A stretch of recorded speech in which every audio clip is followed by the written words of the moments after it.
The scariest experience of my life happened during a solo camping trip in early July of 2013. For those unfamiliar with the weather in rural Kentucky or who don't remember the news from that time, the area occasionally gets hit by these intense summer storms called derechos. I'm not the best at explaining technical stuff, so here's a basic definition. A derecho is a massive, long-lasting windstorm that comes with fast-moving thunderstorms. While they can cause damage similar to tornadoes, the destruction usually follows a straight path rather than twisting all over the place. To qualify as a derecho, wind gusts must consistently reach 60 miles per hour or more over a large area.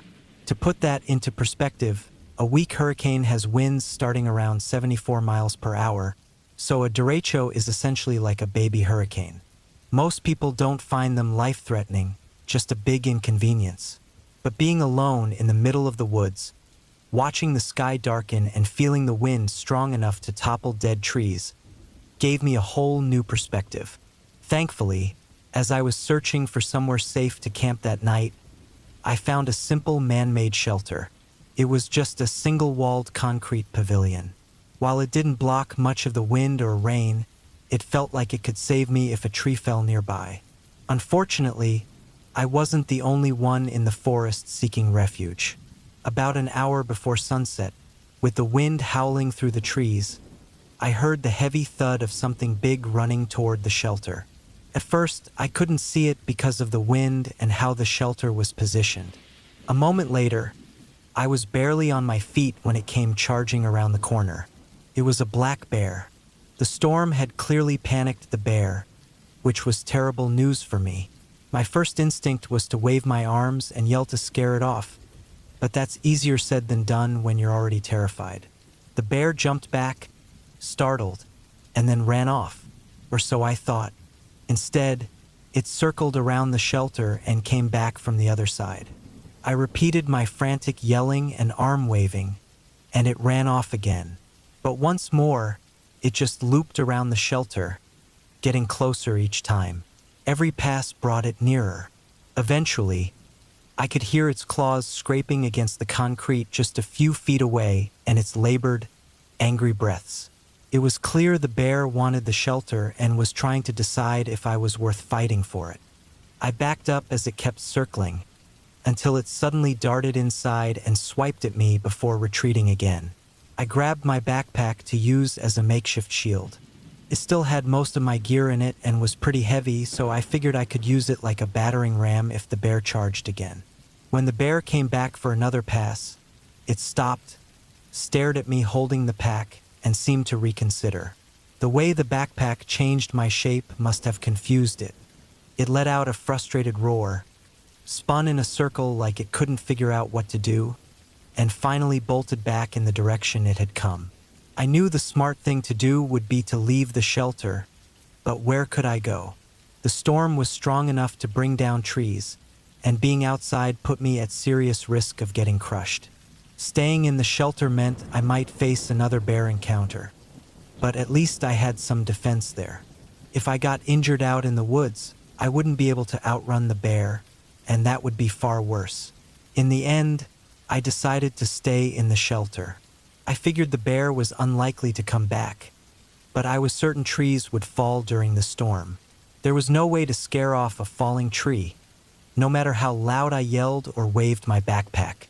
It was a long, sleepless night filled with howling winds and constant fear, but I survived the storm and the bear.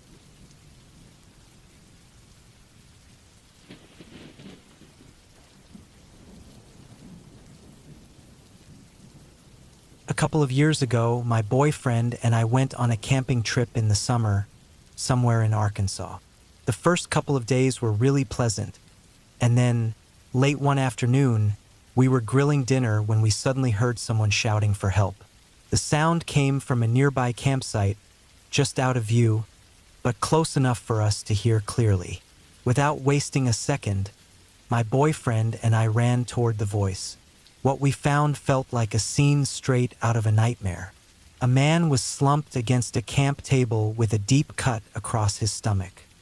He explained that he'd been walking with a knife in his hand, tripped, and accidentally stabbed himself so badly he was bleeding heavily. We quickly laid him down, and my boyfriend pressed on the wound to try and slow the bleeding. I grabbed my phone, but when I tried to call for help, I realized I didn't have any signal. The nearest hospital was about 20 miles away, so even if I could call, it would take a long time for anyone to get there. That's when my boyfriend had an idea. He asked the man where his truck keys were. After the man told us, I ran to grab them. Within minutes, we were carefully getting the injured man into the back of his truck. Then we sped off toward the hospital. For me, the drive was even more terrifying because I've always had a weak stomach when it comes to blood. Even minor cuts have made me faint in the past.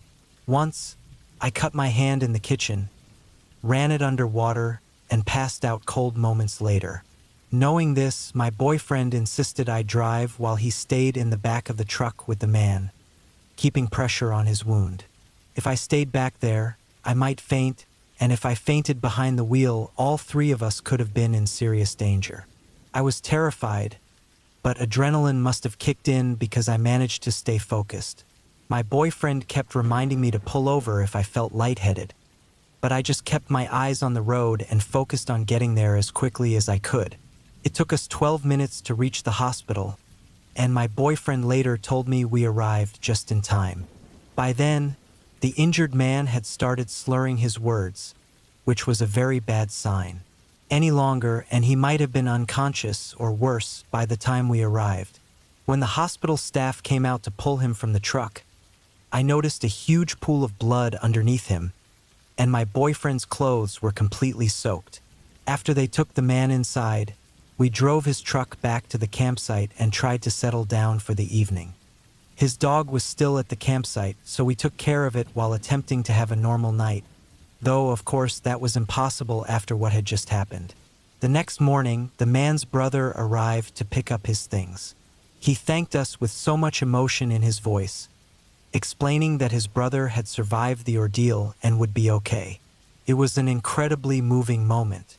If you've ever been thanked for saving someone's life, you'll know how overwhelming and humbling it is. We all had lumps in our throats as we helped him pack up his brother's gear. It was one of the scariest experiences of our lives, but it had a happy ending. That moment didn't just save a life, it brought my boyfriend and me even closer together. Now, as husband and wife, it's a memory we'll always carry with us.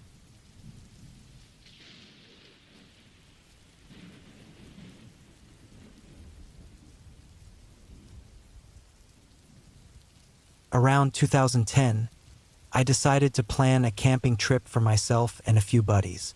They had spent the whole spring hyping up the idea of a trip. Just a group of guys, no phones, unplugging from the world, and enjoying nature. But as the planned weekend approached, one by one, each of the four guys backed out, giving various reasons why they couldn't make it. I was really bummed. I had been so excited for an adventure, and I had spent what felt like a small fortune on gear and clothes for the trip. It looked like the whole thing was going to fall apart. But then I thought, why not go by myself? We'd planned the trip for mid-July, one of the best times to camp in northern Maine, and postponing meant waiting another year. So I decided to stick with the plan. On the day we were supposed to leave, I packed up and headed out solo for a few days in Acadia National Park.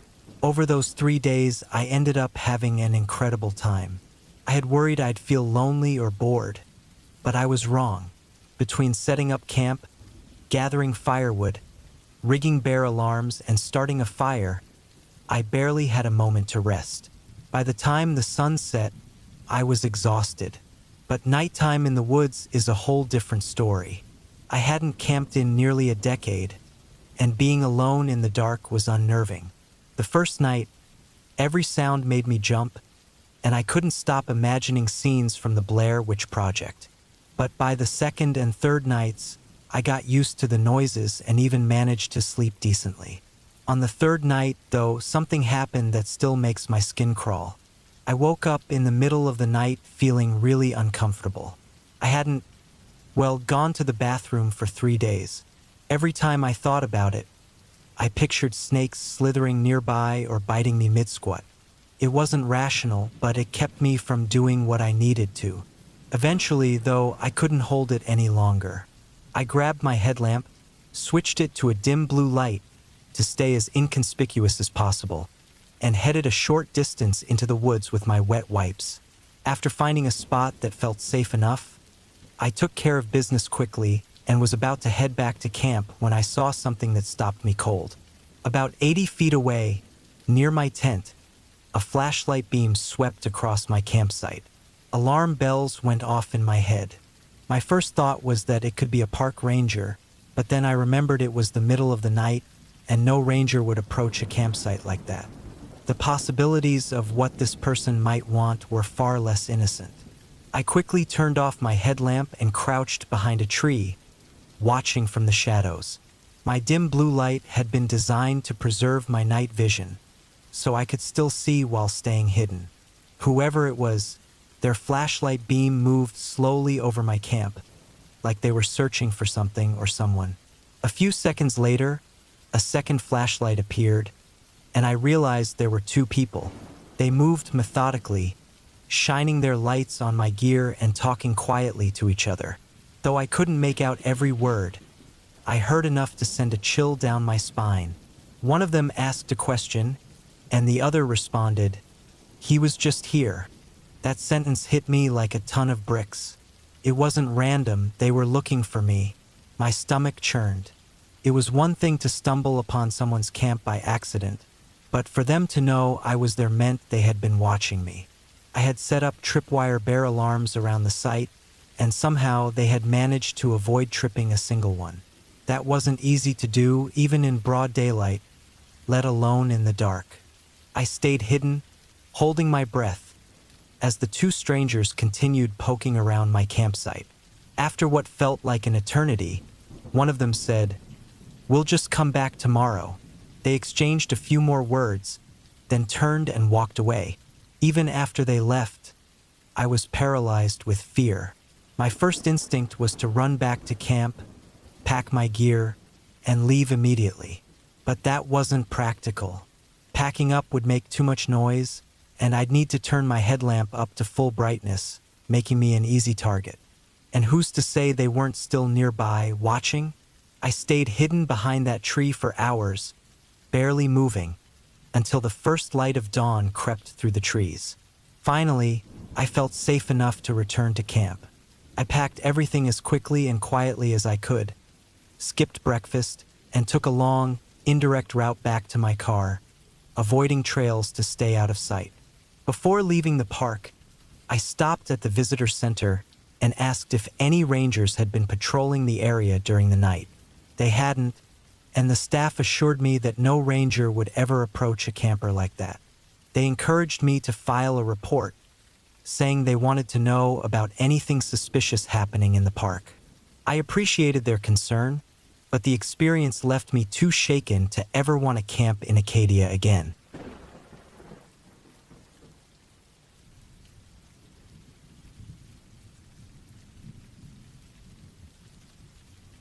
I agreed to go camping with my neighbor Jim. He used to be a police officer, so I figured he'd know how to handle himself in the woods. Jim said he had the perfect spot, deep in the forest where hardly anyone went. It sounded peaceful, and since he seemed like a dependable guy, I thought it'd be safe. We drove out to the edge of the woods, parked the car, and hiked for about an hour. The spot Jim picked was by a small stream. It was beautiful but very far from everything. No trails, no phone signal, just trees and silence. Jim didn't seem worried, though, so I tried not to be either. We set up our tents, started a fire, and ate some simple camp food. Jim talked about how he liked the quiet out here, away from the noise of his old job. He told me a bit about being a cop, but as it got later, we both got quieter. The fire was the only light, and the woods beyond it were pitch black. The air got colder, and everything felt still, almost too still. Around midnight, Jim suddenly stood up. He picked up his flashlight and shined it toward the trees. "Just checking something," he said, more to himself than to me. His movements felt careful, like he was looking for something specific. I noticed his hand rested near his waist, as if he was reaching for a gun he didn't have anymore. I stayed by the fire, watching him scan the tree line. The way he was acting made me nervous, but I couldn't see or hear anything unusual. Jim stayed like that for a few minutes before coming back to the fire. He sat down but didn't seem relaxed. He kept looking at the woods, his jaw tight. We decided to turn in for the night. I crawled into my tent, zipped it up, and lay there listening to the sounds of the forest. Jim moved around outside for a while before finally going into his tent. Sometime later, I woke up to a faint sound. At first, I thought it was just the wind or an animal, but then I heard it again. A soft crunch, like slow, careful footsteps on dry leaves. My heart started pounding. I stayed completely still, straining to hear. The steps stopped right outside my tent. I held my breath, hoping whoever or whatever it was would just leave. Then I heard the zipper on Jim's tent slowly slide open. I froze, waiting to hear Jim's voice or see his flashlight beam, but there was nothing, just silence. A moment later, the footsteps started again, moving away from the camp. I finally worked up the nerve to unzip my tent and peek outside. Jim was gone. His tent was open, and his sleeping bag was empty. His gear was still there, but there was no sign of him. The flap of his tent swayed in the cold breeze. I grabbed my flashlight and shined it around the clearing, but I didn't see him. I stood there, debating whether to stay or look for him. Before I could decide, I heard a loud snap, like a branch breaking, followed by heavy footsteps running through the woods. I pointed my flashlight in the direction of the sound and caught a glimpse of a figure disappearing into the trees. I stayed up the rest of the night, too scared to move. When the first light of morning came, I packed up my things and hiked back to the car as fast as I could. I waited there for a while, hoping Jim would show up, but he never did. When I got to an area with cell service, I called the police. They started a search but didn't find anything. No sign of Jim, no footprints, no broken branches, nothing. It was like he had vanished into thin air. The strange part came later. When I got home, I found something stuck under my car's windshield wiper. It was Jim's old police badge. I know it wasn't there when we parked at the edge of the woods. I don't know how it got there, and I don't know what it means. But late at night, when I think back on that trip, I can't shake this feeling. Jim wasn't just being careful out there. He knew something was watching us. And now, I can't stop feeling like someone, or something, is still watching me.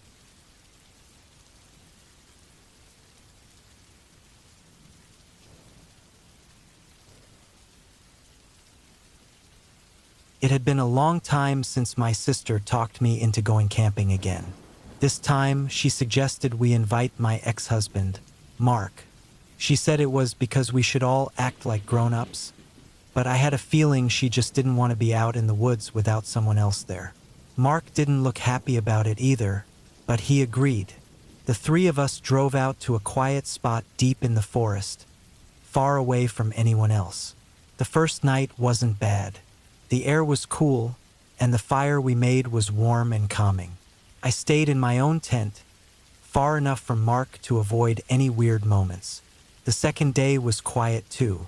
We went on a walk, picked up some wood for the fire, and tried to enjoy being out there. Still, something felt off, like there was some unspoken tension between us. By the third night, that uneasy feeling got worse. Mark and my sister started acting strange. They would whisper to each other when they thought I wasn't watching.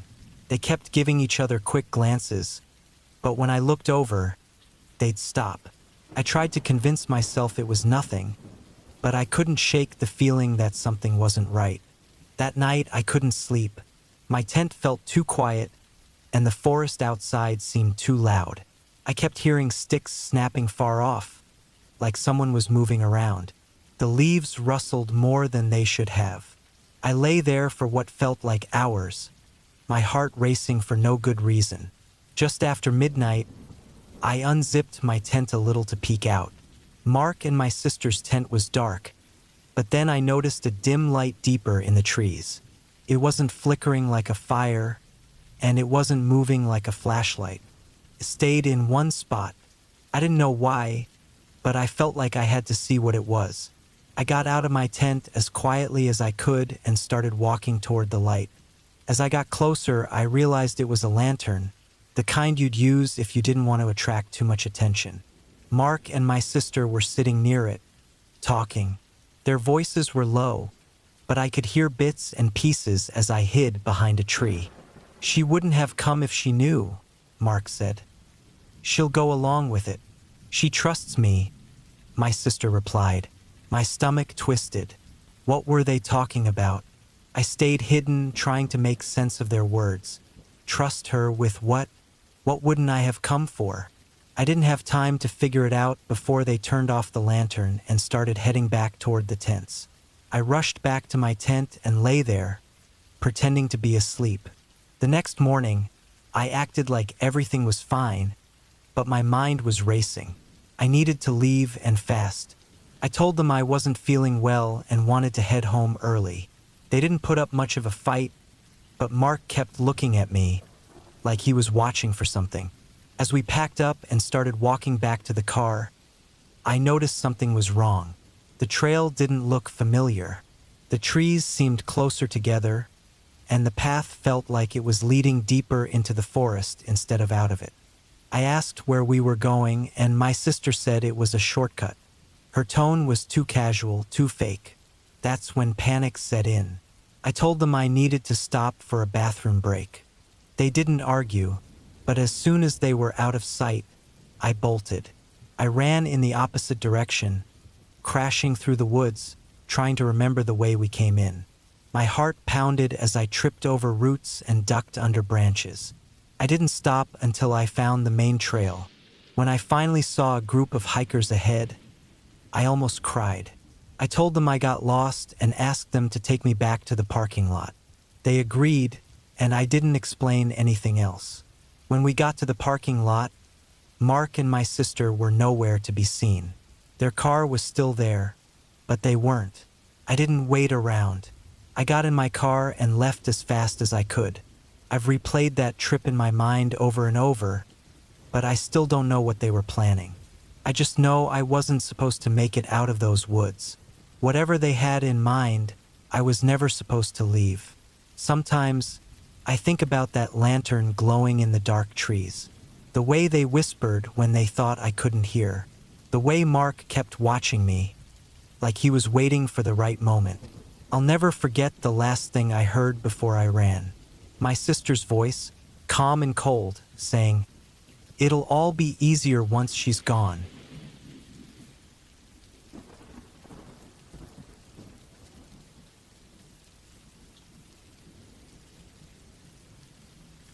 I decided to go camping alone after a tough week at work. The weather report said it might rain, but that didn't bother me. I liked the thought of hearing rain patter on my tent, far away from everything. It seemed peaceful.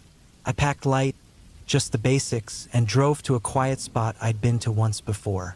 No marked trails, no people, just me and the silence. By the time I started setting up my tent, the rain had already begun. First, it was soft, almost comforting. I managed to start a small fire and cook some food while the rain tapped on my tarp. Felt nice, relaxing even. But by nightfall, the rain got heavier and the wind started to howl. The fire went out, leaving me in the dark. My flashlight and the dim glow of my phone were the only lights I had. I crawled into the tent and zipped it up tight to keep the rain out. Inside, I felt safe, even as the storm grew louder. The sound of rain and wind was all I could hear, and for a while I thought it might be a good night after all. But that didn't last. Sometime later, I heard a noise outside. At first, I thought it was just the wind blowing branches around, but the sound had a pattern to it. It was footsteps, slow, heavy, and deliberate. They seemed to circle my tent. I froze. My first thought was maybe it was a deer or a bear, but the steps were too steady. Whatever it was walking like a person. I turned off my flashlight and sat perfectly still, hoping it would just leave. The sound stopped for a while and I started to relax. Maybe it had been my imagination. But then I heard something step on the leftover firewood I had dropped outside.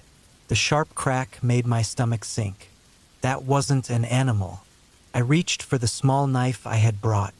It wasn't much, but it was all I had. My hands were shaking as I tried to listen, but the storm made it hard to hear anything. Then I felt my blood run cold. The zipper on the tent's outer layer moved, just slightly. Someone was trying to open it.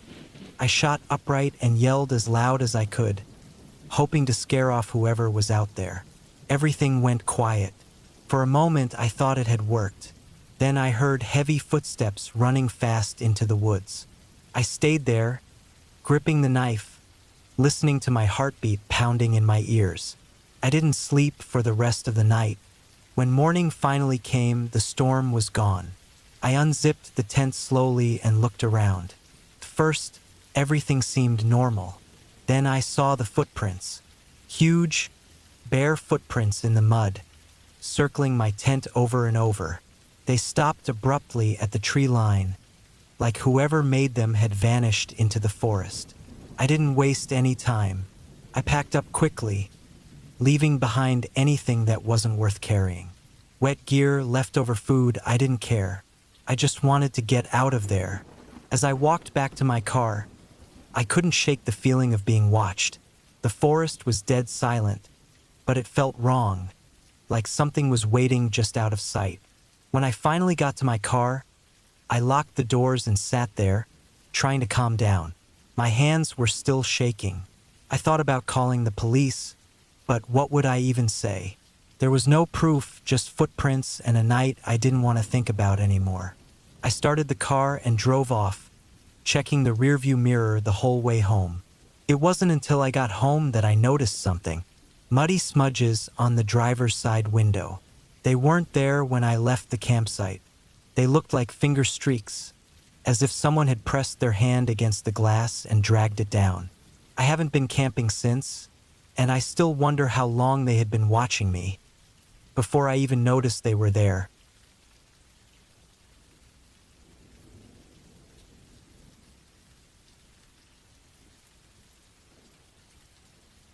I decided to go camping in a quiet village I'd read about online. It was supposed to be peaceful, hidden in a remote part of the Midwest with an old river running through it. It sounded perfect for a weekend away. When I got there, the place felt completely empty. A few broken down houses stood scattered around, and everything was so still. No people, no noise. I parked my car near the woods and walked down a narrow path to find a spot near the river. The place I picked was beautiful. Tall trees surrounded me, their leaves forming a roof that let just enough sunlight through. The river moved slowly nearby, and I could hear birds in the distance. I set up my tent, lit a small fire, and tried to relax. Everything felt calm at first, just nature and me. As the sun started to go down, I noticed something strange. There was no sound, no cars far off, no planes above, not even the wind. It was so quiet it felt unnatural. I brushed it off, thinking maybe I wasn't used to being somewhere so remote. By the time it got dark, the silence was heavy. My small fire flickered, casting shaky shadows on the trees. Every little crack of a twig made me jump. I told myself it was just animals moving around, maybe a raccoon or a deer. Still, I couldn't shake the feeling that something wasn't right. Around 3 a.m., I woke up to a sound. At first, I thought I'd imagined it, but then I heard it again. Footsteps. They were slow and heavy, not like an animal. These sounded like someone walking. I froze. The steps stopped right outside my tent. I stayed completely still, holding my breath, trying to listen. Then the zipper of my tent moved slightly, like someone was testing it. My heart was pounding. I grabbed my knife and sat there, not making a sound. After what felt like forever, The zipper stopped moving, and I heard the footsteps walking away. When the sun came up, I finally unzipped the tent and stepped outside. My hands were still shaking. I looked around, but there were no footprints, no signs that anyone had been there. It made no sense. I packed up my things as fast as I could, deciding to leave before anything else happened. As I walked back to my car, I started noticing things I hadn't seen before. There were small marks on some of the trees, X-shapes, and other strange scratches. They didn't look random. Someone had put them there on purpose. I started walking faster, my heart racing. When I got to the parking area, my car was still there, but I immediately saw something was wrong.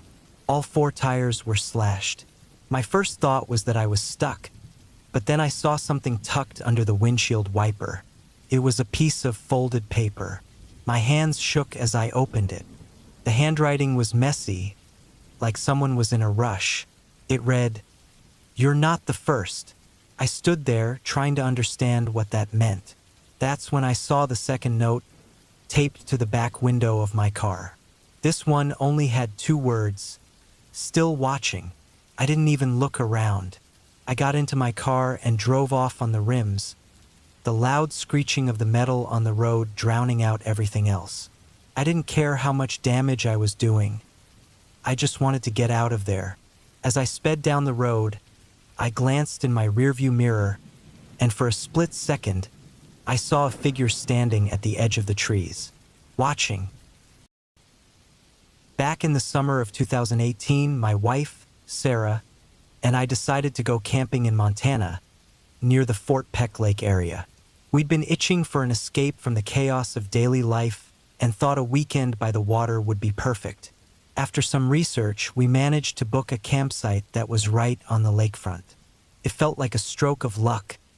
Miles of clear water and a sandy shoreline just for us. The only downside, as we later realized, was how isolated the site was. It was miles away from the nearest campsite or any sign of civilization. At the time, we considered it a bonus, a chance to unwind without interruptions. We arrived just before sunset and got to work setting up the tent and a small cooking area. The place was everything we hoped for. Beautiful, peaceful, and completely private. The only sounds were the gentle lapping of the water and the occasional rustle of the wind through the trees. Once the tent was up and the fire was crackling, we sat down with a couple of beers, feeling like we'd hit the jackpot. As the sun dipped below the horizon, the landscape transformed. Montana's vast wilderness is no joke. Once darkness falls, it's like someone flips a switch and the world becomes pitch black. The silence was unnerving too, so complete that even the smallest noises seemed amplified. Still, we chalked it up to part of the adventure. After an hour or so of relaxing by the fire, we noticed headlights coming down the narrow dirt road that led to our site. It was strange because, as far as we knew, there were no other campsites in this direction, and no reason for anyone to come this way. The car, a large, dark SUV with tinted windows, slowed as it approached, then turned directly into our site. My stomach dropped. There was something off about how deliberate their movements were. The SUV pulled right up to the edge of the beach, its headlights illuminating the water. Sarah and I exchanged a look, trying to play it cool. I stood up and waved, thinking maybe they were lost and needed directions. They didn't acknowledge me. The windows were so dark I couldn't see who was inside. The SUV stayed there for a few minutes, idling silently. Then, just as abruptly as they'd arrived, they turned around and drove back up the road, disappearing into the darkness. "That was weird," I muttered to Sarah. She nodded, looking uneasy. Something about the encounter didn't sit right with either of us. We tried to shake it off, convincing ourselves it was just some locals checking out the lake. But the silence that followed their departure felt heavy, like the wilderness itself was holding its breath. Still, we decided to stay alert. I grabbed a flashlight and scanned the area, especially the beach where the SUV had stopped. There was nothing there, no movement, no footprints, nothing unusual. But I couldn't shake the feeling that someone or something was watching us. Sarah started packing up some of the smaller items around camp, just in case. I could tell she was as uneasy as I was. I kept the flashlight trained on the beach while she worked, my nerves on edge. Then, maybe 20 minutes later, we heard it. A faint rustling sound coming from the trees behind us. It was subtle, but in the dead silence of the night, it stood out like a gunshot. I spun around, shining the flashlight into the trees. Nothing, just the thick, impenetrable darkness. That was enough for us. "Let's pack up," I told Sarah, my voice steadier than I felt. We threw everything into the car as quickly as possible. Every sound, every shadow felt like a threat. I couldn't shake the thought that the SUV hadn't left for good, that whoever was in it had a plan. As we finished loading the car, headlights appeared on the road again. My heart sank. It was the same SUV. They pulled into the campsite just as we were getting into the car. This time, they didn't stop at the beach. They came straight for us. Without waiting to see what they'd do next, I started the engine and took off down the dirt road. Sarah kept looking over her shoulder, her face pale. "They're following us," she whispered, and I didn't need to look to know she was right. The road was rough, full of potholes and sharp turns. Driving fast was dangerous, but staying put felt worse. The SUV's headlights loomed behind us, unrelenting. They were gaining on us despite the rough terrain. I pushed the car harder, the tires kicking up dust and gravel. Every bump made the car lurch, and I prayed we wouldn't blow a tire or hit a deer. The wilderness around us felt alive, every shadow a potential hazard. The only thing more terrifying than the road ahead was the car behind us. For what felt like an eternity, they stayed on our tail. We were going at least 60 miles per hour on roads meant for 30. The SUV seemed unfazed, its headlights steady in the rearview mirror. My hands were slick with sweat, gripping the wheel tightly as I navigated the twists and turns. Finally, we hit a canyon road. The walls rose steeply on either side, the path narrowing to a single lane. It was risky, but I knew the tight turns might give us an advantage. I pushed the car even faster, the engine straining. At one point, I took a turn so sharply that the back wheels skidded, nearly sending us into the canyon wall. But it worked. The SUV fell back slightly, unable to match our speed. I kept going, not daring to slow down. After a few more turns, the headlights disappeared. I didn't know if they'd given up or if we'd just outpaced them, but I didn't care. I drove for another half hour, not stopping until we reached a small gas station on the outskirts of a nearby town. We parked under the fluorescent lights, our hearts still racing. I kept looking over my shoulder, half expecting the SUV to appear out of nowhere. But it never did. We spent the rest of the night in the car, too shaken to even think about finding another campsite. The next morning, we reported the incident to the local authorities, but there wasn't much they could do. The description of the SUV was too vague, and there were no cameras in the area. To this day, I don't know what their intentions were. Maybe they were just trying to scare us, or maybe it was something far worse. What I do know is that we trusted our instincts that night, and it probably saved our lives. That campsite, as beautiful as it was, became a nightmare I'll never forget.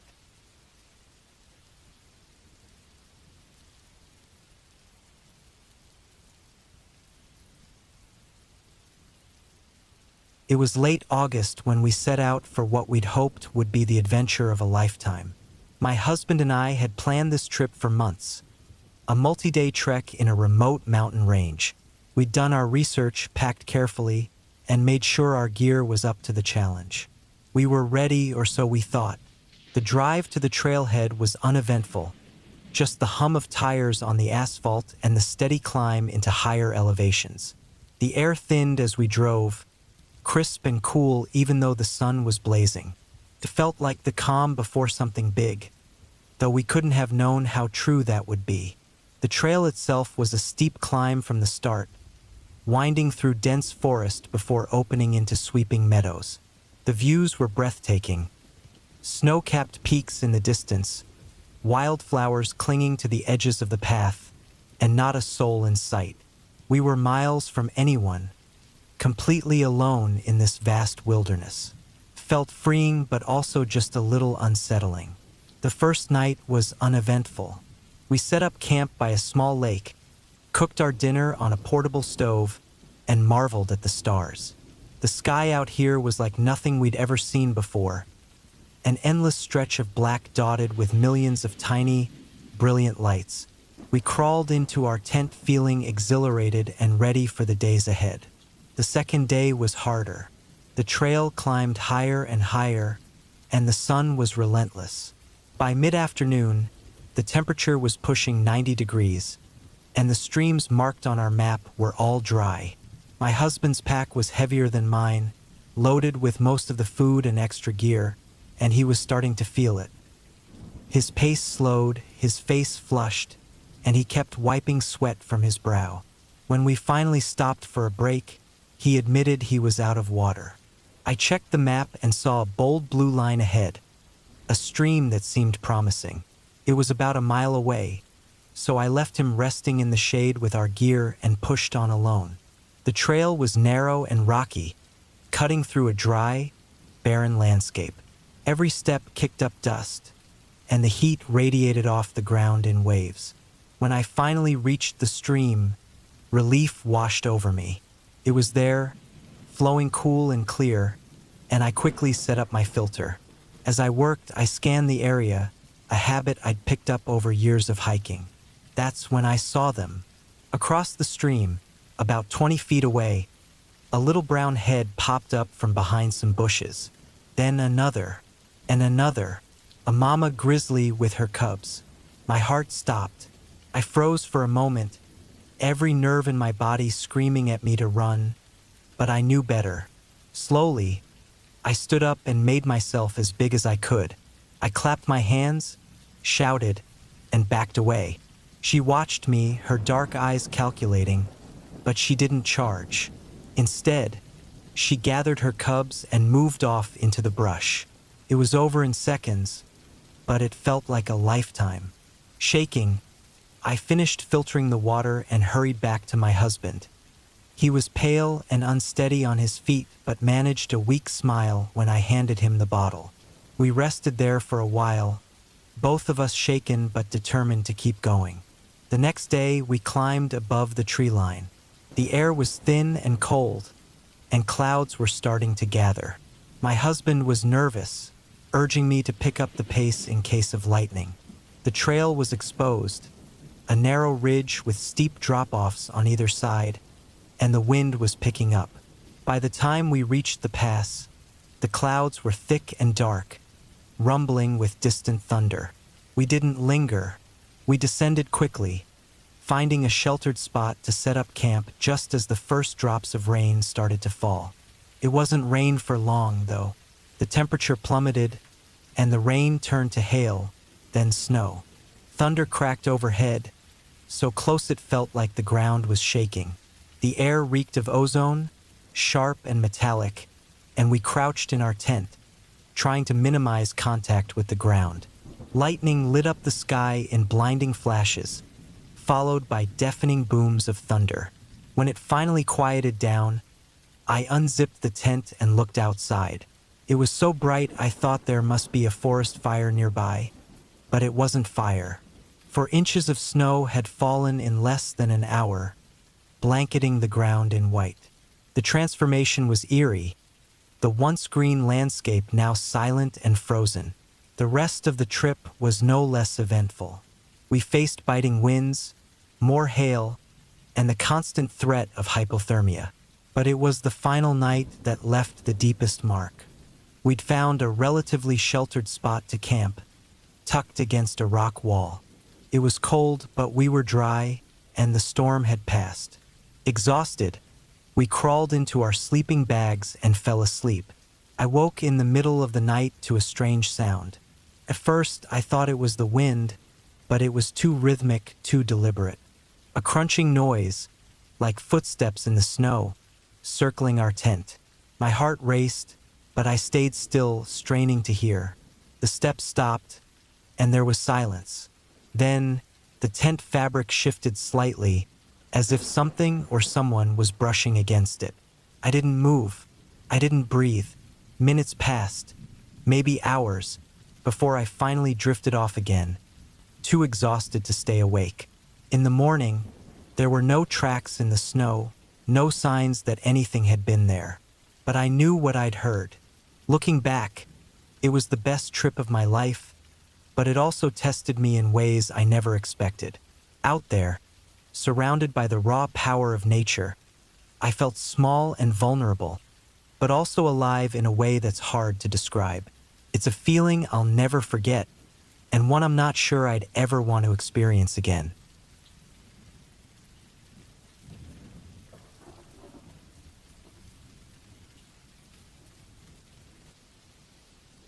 The annual fall retreat with my search and rescue team had always been something I looked forward to. It was a mix of bonding, skill training, and just enjoying the outdoors with a group of people I trusted and respected. We camped in the Appalachian foothills that year, far enough out that cell service was non-existent. The isolation was part of the appeal. No distractions, just us, our dogs, and the wilderness. I had been on the team for about 6 years, working with my dog, Brody, a blue Merle Australian Shepherd mix with an uncanny nose and sharp instincts. Brody was trained for both cadaver recovery and man-trailing, and though he was nearing retirement age, he hadn't slowed down much. His energy and enthusiasm for the job always amazed me, even during downtime. That year, we were in a particularly remote area. The terrain was rugged, steep ridges, rocky creek beds, and dense forest that seemed to swallow the light even during the day. We had set up base camp in a clearing about 2 miles from the nearest trailhead. The first couple of days went smoothly, with basic drills and some simulated search scenarios. The weather was crisp and dry, the kind of fall air that makes everything feel sharper and more alive. On the third night, we planned a nighttime navigation exercise. It wasn't unusual to do night training. Real search and rescue missions often happened in less than ideal conditions. Each handler and their dog were assigned a different area to search. The goal was to navigate to a predetermined point using only a map, compass, and GPS, then report back to camp. I was paired with Brody and given an area that included a steep ravine and a small creek bed. It was challenging terrain, but nothing we hadn't handled before. We started the exercise just after dusk. Brody was eager, his nose to the ground as we moved along the marked trail that led into the search zone. The forest felt alive in the way it only does at night. Branches creaked overhead, leaves rustled with the faintest breeze, and unseen critters skittered through the underbrush. My headlamp cast a narrow beam of light, illuminating only a few feet ahead of me. Beyond that, the darkness was impenetrable. About half an hour in, Brody alerted. His posture changed, ears perked, tail stiff, and he gave a low, insistent bark. This wasn't part of the training scenario. I hadn't laid any scent trails or hidden targets in this direction. Curious but cautious, I let him lead. His nose was to the ground again, and he moved with purpose, weaving through the trees and pulling me deeper into the forest. We came to a creek bed, its banks steep and slick with damp leaves and mud. Brody stopped, sniffing the air and pawing at the ground. The hair on the back of my neck prickled. Something felt off. Before I could fully process the unease, my footing gave way. The muddy slope crumbled under me, and I slid down the bank, trying and failing to grab onto anything to stop my descent. I hit the bottom hard, the impact knocking the wind out of me. Pain shot through my side, sharp and immediate. Dazed, I lay there for a moment, trying to catch my breath. My ribs throbbed, and my head felt like it had been slammed against a brick wall. I reached for the emergency alert button on my GPS, pressing it with trembling fingers. It was a signal to base camp that I needed help, urgent but not life-threatening. As I lay there, struggling to focus, I realized Brody was gone. Panic bubbled up, but I forced myself to stay calm. He was trained to return to me or alert another handler if something went wrong. Still, the silence around me felt oppressive. The creek bed was narrow, its walls steep and overgrown. The faint trickle of water was the only sound, and even that seemed muffled. Minutes dragged by. I heard the crunch of footsteps above me, slow and deliberate. Relief washed over me, help had arrived. But then a shadow appeared at the edge of the creek, and my stomach sank. It wasn't someone from my team. The man stood there, silhouetted against the faint moonlight. He was tall, with a lean build, and wore a tattered jacket that looked out of place in the cool, dry weather. His face was obscured, but something about his posture, his stillness, set off every alarm in my head. He spoke, his voice low and casual, as if we were old friends. He commented on how dangerous the creek bed could be, how often people got hurt or worse down here. His words were unsettling, more so because he didn't seem concerned about my injuries. Instead, he talked about sudden floods, how the area was prone to them during hurricane season. The tone of his voice, almost conversational, didn't match the context. I tried to sit up, but the pain in my ribs flared, stealing my breath. I was vulnerable, unable to move quickly or defend myself. The man started scanning the creek walls, muttering about finding a way down.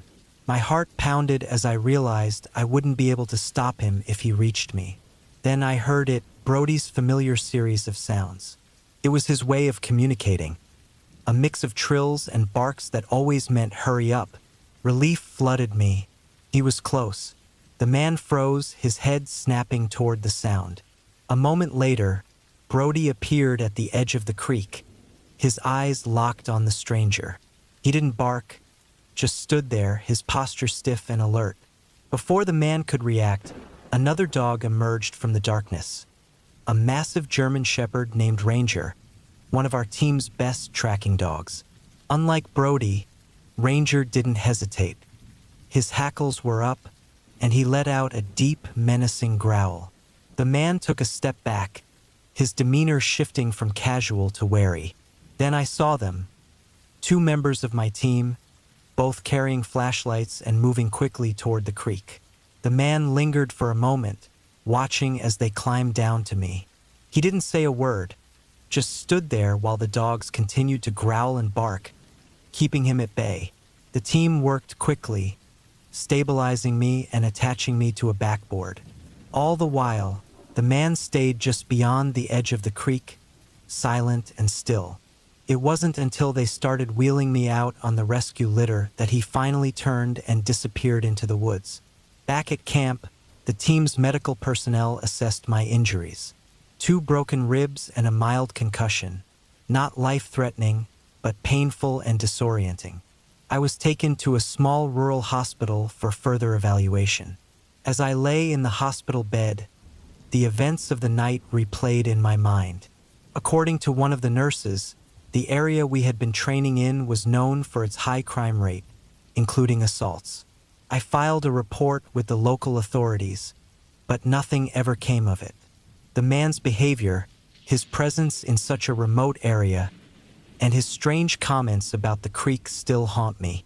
To this day, I don't know what scent Brody had picked up that led us so far off course, but I'm grateful he and Ranger were there when they were.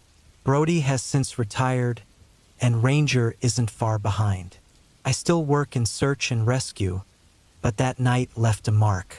The wilderness can be unpredictable and dangerous, but it's the human element that truly unsettles me.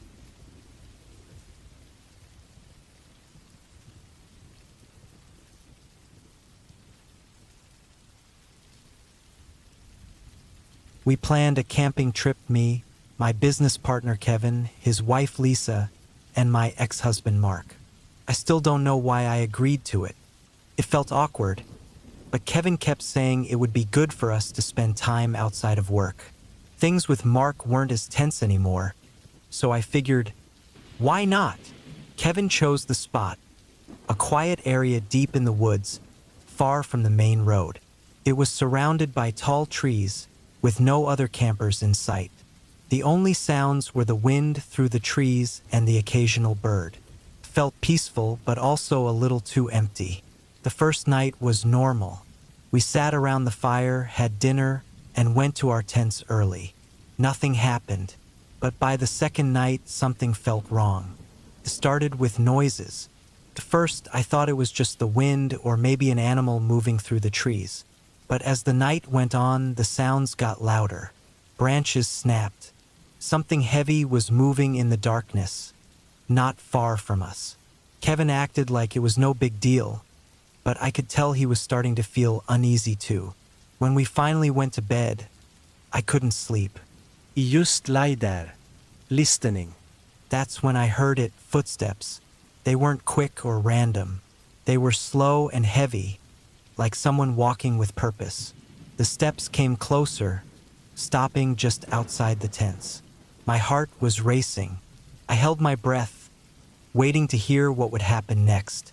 Then, just as quickly as they came, the footsteps faded back into the woods.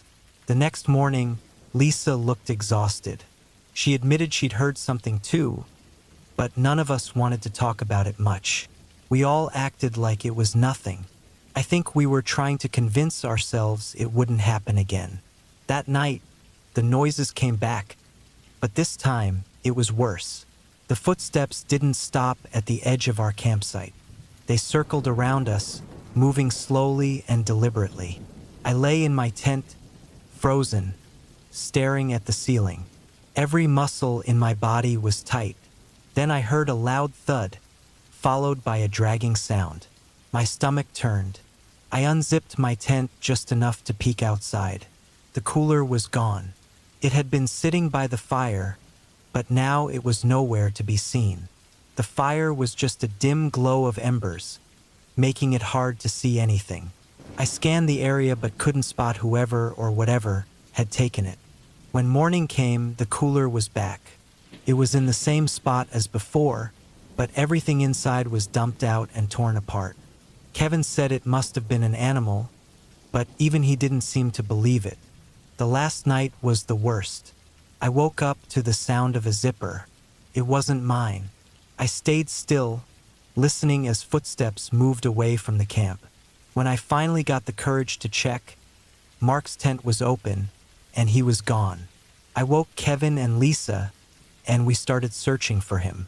We followed his tracks into the woods, but they just stopped. One moment there were footprints, and the next, nothing. It didn't make sense. There were no broken branches, no disturbed dirt, nothing to show where he had gone. We waited until daylight and called for help. A search team came out and found the same thing we did, footprints that led nowhere. They looked for hours but found no other signs of him. 2 weeks later, I got a call from the police. They had found a body in the river miles away. It was Mark. There were no injuries, no signs of foul play, and no clear reason why he would have wandered off in the middle of the night. But here's the part that still keeps me awake. When they returned his belongings, I got his tent. It was zipped shut from the inside.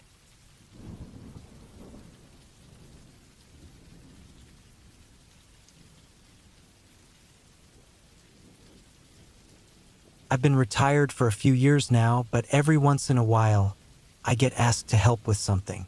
Old habits are hard to break. When my former captain reached out, I had a feeling it wasn't a small favor. He wanted me to check out a missing person case at a campsite deep in the woods. A man had gone missing while hiking, and the local police didn't have enough people to handle it. I didn't want to go, but I said yes anyway. I got to the trailhead just before the sun started to set. I brought a flashlight, a knife, and my old pistol just in case. The air was cold, and the forest was quiet. Too quiet. I walked along the narrow path into the woods, looking for anything that seemed out of place. The sun disappeared faster than I expected, and soon it was pitch dark. My flashlight was the only thing guiding me. About 2 miles in, I found the man's campsite. His tent was still up, and his stuff was scattered everywhere, but he was nowhere to be seen. His backpack was ripped open, and his things were dumped all over the ground. It didn't look like an animal did it. It looked more like someone had gone through it on purpose. That's when I saw footprints in the dirt leading deeper into the woods. I followed the tracks slowly, my flashlight shaking in my hand. The footprints weren't steady. They looked like someone had been dragged. The further I went, the worse I felt. The forest was so silent it felt wrong, like everything alive had run away. After about an hour of walking, I came across something that made my chest tighten. A small, rough shack made of sticks and a tarp was hidden in the bushes. The footprints led right to it. The smell hit me before I even got close. It was awful, like something dead had been left to rot. My gut told me to turn around, but I couldn't. I had to know what was inside. I crept up to the shack, my heart pounding so loud it felt like it would give me away. The door was just a piece of wood propped against the entrance. I pushed it aside and stepped in, holding my flashlight up. The air inside was thick and hard to breathe. The light hit something, and my stomach dropped. The missing man was there, tied to a wooden post. He was alive, but barely. His face was swollen, and he looked like he hadn't eaten in days. I moved toward him, but before I could reach him, I heard a noise behind me, a twig snapping. I spun around just in time to see someone charging at me from the shadows. They were filthy, and their face was covered with some kind of homemade mask. I barely had time to react. My training kicked in, and I stepped to the side, swinging my flashlight as hard as I could. It hit them in the head, but they didn't go down. I grabbed my pistol and aimed it at them, my hand steady. For a second, they froze, and then they bolted into the darkness. I didn't chase them. I turned back to the man and cut him loose. He was weak, but he managed to stand with my help. We stumbled out of the shack together, every step feeling heavier than the last. The woods felt alive, but not in a good way. Every shadow seemed to move, and every sound made me jump. By the time we got back to his campsite, I was drenched in sweat. I used my radio to call for help. The police and medics arrived about an hour later. They took the man to the hospital and searched the area, but they didn't find the person who had attacked us. I didn't stick around. I gave them my report and left. On the drive home, I couldn't shake the feeling that I was being followed. Every set of headlights in my rearview mirror made my heart race. That masked figure kept popping into my head. Who were they? What were they doing out there? And why had they gone after that man? A few days later, I heard back from the captain. The man I rescued was recovering, but he wasn't talking. They never found the person who built that shack. No arrests, no answers, just silence. I've dealt with criminals, killers, and everything in between, but this was different. This wasn't just about one bad person in the woods. It felt like something bigger, something that didn't want to be found. And the worst part? I kept thinking about that shack, how it was hidden so well, how it smelled of death, and how it wasn't the kind of thing someone builds on a whim. It wasn't the first time they'd done this. It wouldn't be the last. The woods are supposed to be a place of peace, but they're not. They're a place where people disappear, and no one asks why. Some dangers you can't see until it's too late. And some people don't just live in the wilderness, they hunt there.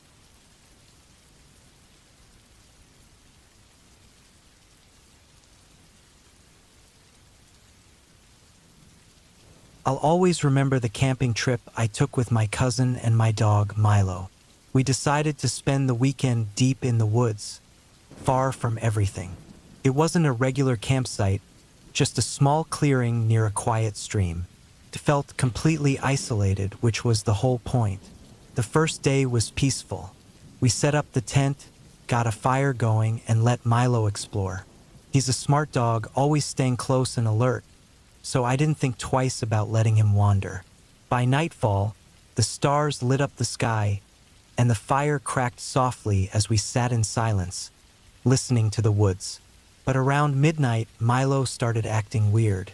His ears shot up, and he kept staring into the trees behind the tent. At first, I thought he'd spotted a deer or maybe a raccoon, but then he started growling low and steady, his whole body tense like he was ready to attack. Milo doesn't act like that for no reason. If something's wrong, he knows. I grabbed my flashlight and aimed it where Milo was staring. The beam cut through the dark trees but didn't show anything. Still, Milo wouldn't settle down. His growling didn't stop. My cousin and I decided to keep the fire going all night, just in case. We figured if there was an animal out there, the fire would scare it away. None of us slept much that night. Milo stayed outside the tent, lying next to the fire with his eyes locked on the same spot in the trees. When morning came, I felt a little silly for being so nervous. The sunlight made everything feel normal again. But Milo didn't relax. He stayed close to us all morning, his behavior more cautious than usual. We spent the day fishing and looking around the area. Everything seemed fine until the afternoon when we stumbled across something strange about a mile from camp. It was a pile of branches and leaves stacked together in a way that didn't look natural, like someone had built it on purpose. As we got closer, we noticed scraps of old, torn clothes scattered around. It looked like someone had been living there or hiding. We didn't stick around long. The sun was starting to set, and we didn't want to be out here if someone else was lurking nearby. On the walk back, Milo was even more on edge. He kept glancing over his shoulder and pulling at his leash like he wanted us to hurry. When we got back to camp, something was wrong. The firewood we had stacked was scattered all over, the cooler was tipped over, and there were footprints in the dirt. Fresh ones. They weren't ours. They were bigger and deeper, like someone heavy had been walking around. Milo barked loudly and ran to the edge of the clearing, barking into the trees like he was trying to scare something away. We packed up as fast as we could. My cousin kept watch while I threw everything into our bags. Milo wouldn't stop pacing, his barking turning into nervous whining. By the time we were ready to leave, the sun was gone, and the woods felt darker than they should have. As we started walking back to the car, I heard something behind us. Footsteps, slow and steady, crunching the leaves just far enough away that I couldn't see anything when I looked back. We picked up the pace, but the footsteps kept following, staying the same distance behind us. Then Milo froze. He stopped dead in his tracks and growled into the darkness. Whatever was following us stopped too. For a moment, everything was silent except for my breathing. And then we heard it. A low, raspy cough. It wasn't an animal. It was human. That's when we ran. Milo bolted ahead, pulling hard on his leash, and we followed as fast as we could. The footsteps behind us got louder, faster, like whoever it was had decided to chase us.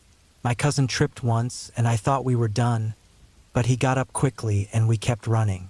When we finally saw the car, I felt a rush of relief, but the feeling didn't last. We threw our bags into the back and jumped inside, locking the doors. Milo was barking like crazy, his hair standing on end. I turned on the headlights, and that's when I saw him. A man stood just at the edge of the light, perfectly still, watching us. His face was in shadow, but his posture told me he wasn't lost or confused. He'd been following us. He'd been waiting. I hit the gas and didn't look back. We drove for miles without stopping, my heart pounding the whole time. When we got back to town, I finally felt like I could breathe again. But something didn't sit right. Whoever he was, he'd been out there long before we arrived. I think he knew we were coming. The scattered firewood, the footprints, the stacked branches. It felt like he was sending a message. I don't think he wanted to scare us. I think he wanted us to leave before he decided to do something worse. And the scariest part? As we drove away, I couldn't shake the feeling that we'd only seen one of them.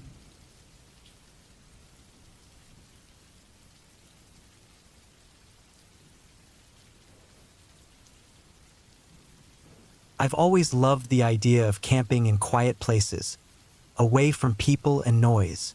When I found out about an old, abandoned village deep in the forest, I thought it would be the perfect spot for a solo overnight trip. No one seemed to know about it, and it wasn't on any maps. Just the thought of being somewhere so isolated made me excited, even though it felt a little strange. The hike wasn't easy. The path was hard to follow, covered with thick bushes and twisted tree roots. My backpack felt heavier with every step, but I kept going, following the vague directions I found online. By the time I got there, the sun was low in the sky, casting long shadows through the trees. The village was made up of a few broken-down stone houses, some of which had roofs caved in and walls covered in thick green moss. It was obvious that no one had lived there for a long time. I picked a spot near the largest building, which looked like it used to be a meeting place or something similar. The open space around it made me feel less trapped, and I liked being able to see the whole forest around me. I set up my tent, gathered wood for a small fire, and got ready for a quiet night alone under the stars. As darkness fell, the forest came alive with sounds. I heard chirping, rustling leaves, and the occasional snap of a twig breaking. It wasn't anything new. I'd been camping before, but here, it all felt different. Every sound felt closer and more intense, like something was hiding just beyond my sight. I figured it was just because I was so far out, but I couldn't shake the feeling that I wasn't really alone. Around midnight, I heard something strange, a heavy thud, like something big had fallen nearby. I froze, staring into the dark beyond the small circle of firelight. It wasn't the sound of an animal. It sounded too controlled, too deliberate. I told myself it was probably a branch falling or a rock tumbling down the hill, but I couldn't ignore it. I waited, listening carefully, but there was nothing else. After a while, I tried to calm myself and lay down in the tent, convincing myself it was nothing. Then I heard it again. Another thud, this time closer. Then another and another. It wasn't random. It was steady, like someone was walking around my campsite. My heart started racing, but I didn't move. I slowly unzipped the tent just enough to peek out. The fire was still there, burning weakly, the light flickering against the dark trees. But I couldn't see anything. The sound kept going, slow and steady, like footsteps pacing around me. I stayed awake for hours, holding my flashlight and knife tight, my body stiff with fear. The footsteps circled my tent. They never came close enough to the fire, but I could tell they were always there, just outside of the light. They would stop for a while and I'd think maybe it was over, but then they'd start again, always just out of sight, always too close. I never saw anything, but I felt like I was being watched the entire time. At some point, I must have fallen asleep, but I woke up to complete silence and the soft gray light of morning. The fire had burned out and everything was still. I felt stiff, tired, and more unsettled than I'd ever felt before. I crawled out of the tent and immediately noticed something that made my stomach drop. There were footprints in the dirt around my tent. They were big enough to be human, but they were bare feet. The prints were fresh and they circled my tent, stopping and starting in odd places, like someone had been standing there, watching. But there was no other sign of life. No broken branches, no torn up ground, no trash, just those prints. I packed my things as fast as I could, my heart racing. It wasn't an animal. It wasn't just my imagination. Someone had been out there, walking around my campsite all night, right under my nose. I didn't stop to eat or rest. I grabbed my bag and ran, not looking back until I was back on the main road, where I could see other people again. Even now, I can't explain what happened. Maybe someone else had found the village and decided to mess with me, or maybe someone had been living out there, hidden away from the world. But the way those footprints circled my tent, the quiet that came after, it wasn't just a prank. Felt like a warning. Something was out there watching, waiting. I've never been back to that village, and I never will. The thought of those footprints still sends a chill down my spine, and every time I think about it, I feel like someone's still out there, waiting for me to return.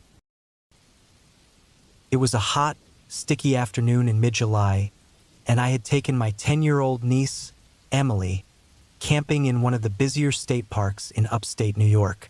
The park was lively with families and groups of friends enjoying the summer. Our site was tucked into a corner of the campground, shaded by tall pines and just a short walk from the lake. Emily had been asking for a camping trip for months, and I thought this was the perfect spot for her first real experience. It was safe, crowded enough to feel secure, and close to amenities like bathrooms and a camp store. That morning, we'd gone swimming in the lake. The cool water had been a relief from the heat, and Emily couldn't stop laughing as she splashed around. She loved camping. Everything about it seemed new and exciting to her. The sound of birds, the crackle of the fire, even the way the tent smelled when it was zipped up tight at night. I was glad to see her enjoying it all so much. After swimming, we walked the trail back toward our site, towels draped over our shoulders, and sandals kicking up small clouds of dirt. As we got closer to our campsite, I noticed something unusual. There were 2 park ranger trucks parked near the campsite directly across from ours, along with a police car. A few people from nearby sites had gathered at a distance, whispering to each other and craning their necks to see what was happening. Emily picked up on the unusual scene right away and asked me what was going on. I told her I wasn't sure, but we should head back to our site and stay out of the way. When we got closer, a park ranger stepped out from the small cluster of officials and approached us. He was polite but firm, explaining that there had been an incident at the campsite across from ours. I glanced over his shoulder and saw the campsite was cordoned off with yellow police tape. A few officers were standing near a tent, their expressions somber. My stomach tightened. Whatever had happened, it wasn't good. The ranger leaned in closer and suggested that Emily shouldn't be nearby. I tried to lead her back toward our site, but she refused to leave, her curiosity clearly piqued by all the activity. I didn't want to make a scene, so I stayed where I was and tried to distract her, but it didn't work. She kept peeking around me, trying to see what was going on. The ranger sighed and quietly explained that the man camping across from us, a man I hadn't even noticed during our stay, had passed away in his tent. He had been alone, and the staff only discovered him because he hadn't checked out at the scheduled time. The words hit me like a brick. It was a tragic, quiet end for someone, and the thought of it happening just yards from where we'd been sleeping made my skin crawl. I felt a wave of sadness for the man, whoever he was. The campsite across from us was fairly nondescript. Just a small tent, a picnic table, and a stack of firewood by the fire ring. Now, it looked like the scene of a tragedy. I couldn't help but wonder who he was, why he had been camping alone, and whether he had any family waiting to hear from him. Emily, unaware of the weight of the situation, tugged on my sleeve and whispered something that made my heart sink even further. She wanted to know if we could take his firewood since he wouldn't need it anymore. I gave her a sharp look, more out of shock than anger, but I quickly realized she didn't mean it maliciously. She was just a kid, and to her, the whole situation probably felt abstract and distant. Still, her comments stayed with me, gnawing at my mind like a splinter. The rest of the day felt heavy. Emily eventually lost interest in what was happening and went back to playing with her flashlight and collecting pine cones. I tried to act normal for her sake, but my thoughts kept drifting back to the man across the way. That night, after Emily had fallen asleep in the tent, I sat by the campfire and stared at the empty site. The yellow tape had been taken down, and the tent and other belongings were gone. It was as if the man had never been there, but I couldn't shake the feeling that something of him lingered. I thought about how easy it is to overlook people in places like this. You pass strangers on trails, exchange polite nods at the camp store, but you don't really notice them. The man had probably walked past us at some point, maybe even smiled or said hello, and now he was gone.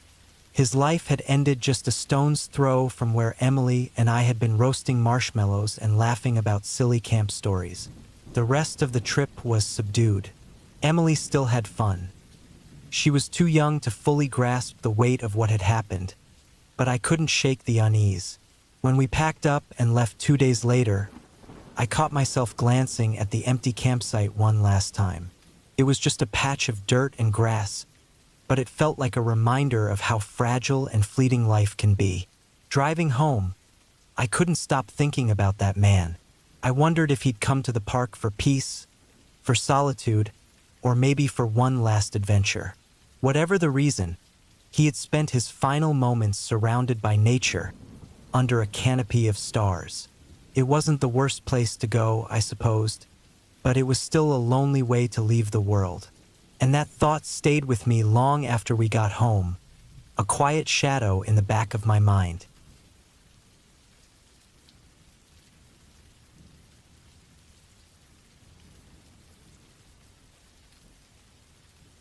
It was the summer of 1995, and I was 9 years old.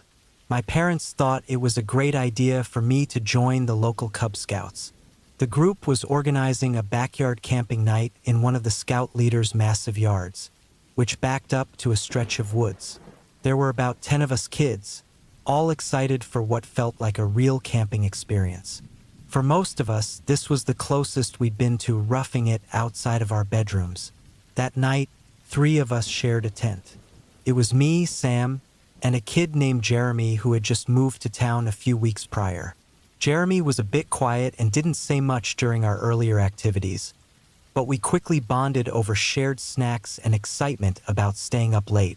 We set up the tent just as the sun was dipping below the horizon. The scout leader showed us how to drive stakes into the ground and double-check the rainfly. I still remember feeling so proud when our tent was finally up, wobbling a bit but functional. We dragged our sleeping bags inside and laughed about how we were going to stay up all night talking about comic books and cartoons. Outside, the adults set up a small fire pit, and the smell of roasting marshmallows filled the air. Everything seemed perfect. When it was finally lights out, we crawled into our tent, still giggling and whispering. The adults had gone inside the house, leaving us alone with the dark. The forest behind the yard loomed, casting long shadows on the grass. We tried to tell scary stories, but each of us kept getting distracted by strange noises from the woods. Jeremy said it was probably just raccoons, but Sam insisted it might be something bigger. I tried to brush it off, not wanting to sound scared. Then we heard footsteps. Heavy, deliberate steps in the grass just outside the tent. The 3 of us froze, our whispering immediately silenced. I strained my ears, hoping to hear the familiar laughter of one of the older kids playing a prank, but there was only silence. Sam mouthed something at me, but I couldn't make out what he was trying to say. My heart was pounding in my chest. The steps stopped directly outside our tent. The fabric shifted slightly, as if someone was brushing against it. We stayed as still as possible, barely breathing. My mind raced with possibilities. An animal? A scout leader checking on us? One of the older kids? But it felt different, heavier. Wrong. The next moment happened so fast that it still feels like a blur. There was a loud ripping sound as the top of our tent tore open. I barely had time to react before something massive slammed into Jeremy's head.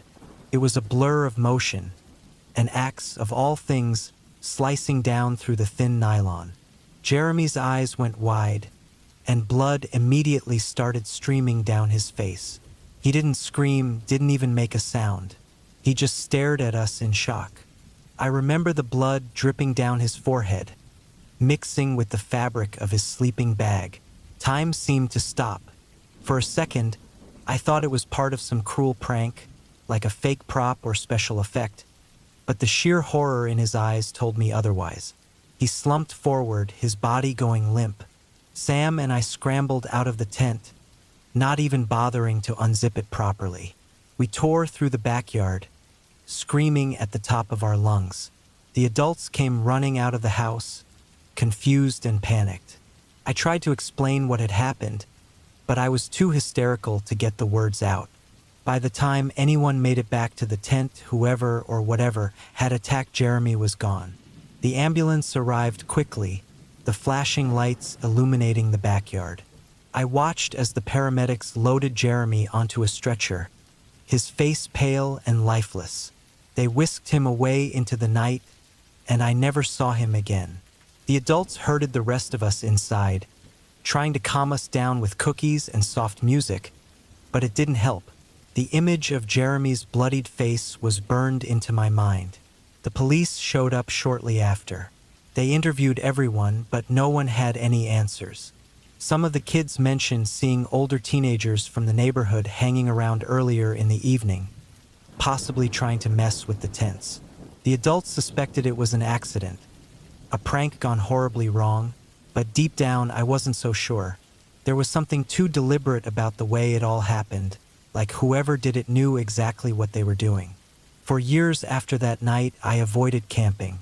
Every time I thought about sleeping in a tent, my chest tightened, and I felt sick. But my older brother, who was already an Eagle Scout by then, convinced me to give it another shot.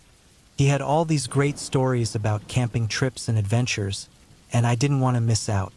Still, my early camping experiences were much more subdued after that. I'd lie awake for hours, listening for every rustle of leaves or snap of a twig. I never felt completely safe, even with a group of friends around. The carefree excitement that my friends seemed to have was gone for me. The memory of that night and the look in Jeremy's eyes has stayed with me all these years. I've had other close calls while camping, run-ins with wild animals, near misses with storms, but nothing has ever come close to the terror I felt that night in the backyard. Sometimes I wonder what really happened, if the truth was something much darker than anyone dared to admit. All I know is that camping has never been the same for me since.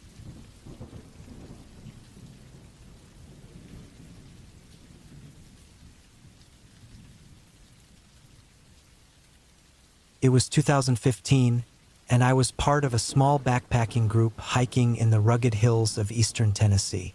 We had been out for 3 days, making our way along a series of trails that wove through thick woods and steep inclines.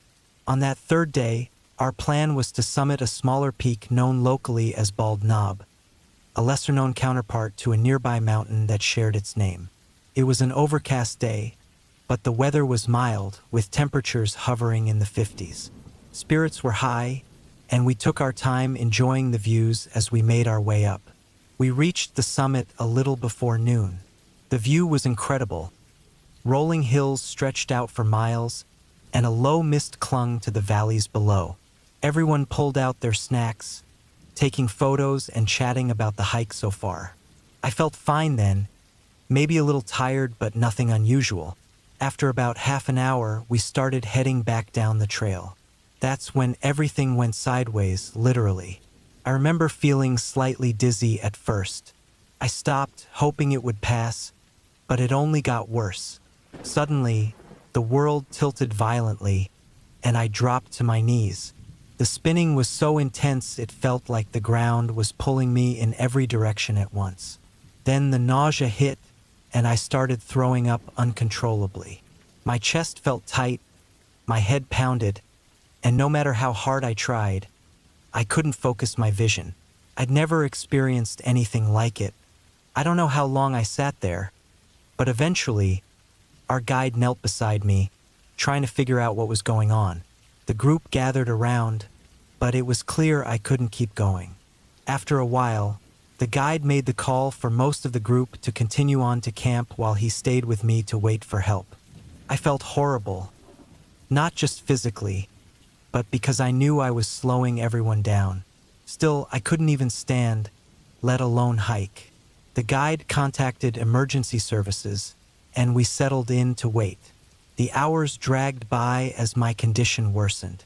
The spinning never stopped, and every time I tried to sip water, I threw it back up. As the sun started sinking lower, the temperature began to drop quickly.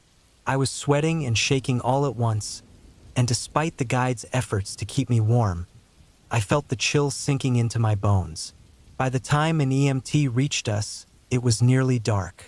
The EMT assessed my condition, but there was no easy way to get me out. The trails were too narrow and rough to bring in a stretcher, so the rescue team had to clear a path with chainsaws. In the meantime, they hooked me up to N4 to keep me hydrated. It helped, but the cold fluid only made me feel colder, and the night was closing in fast.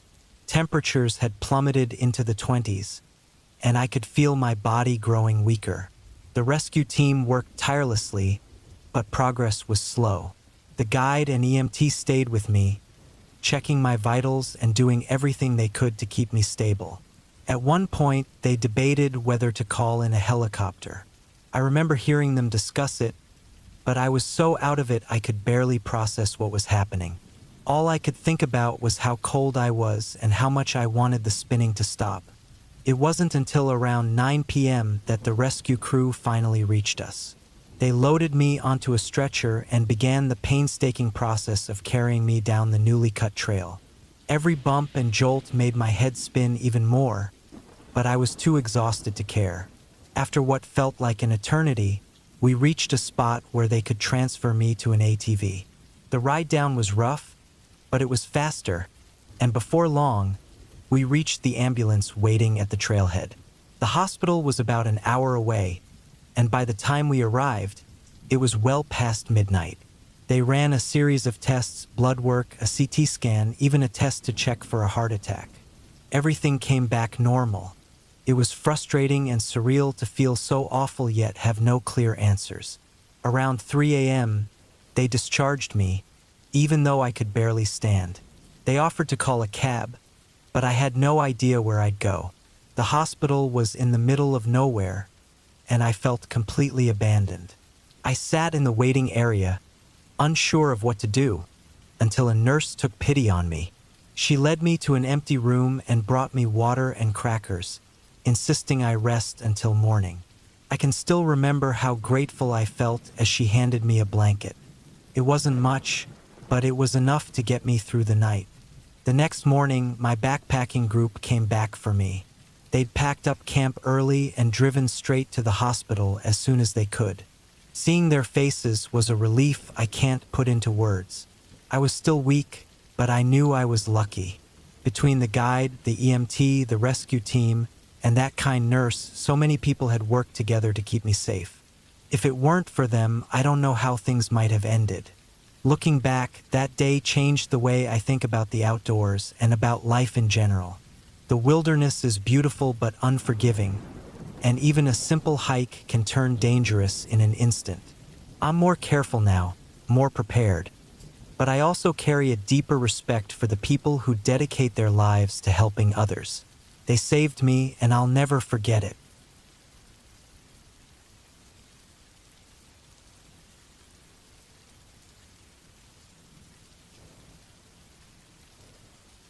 The rain started just as we finished setting up the tent.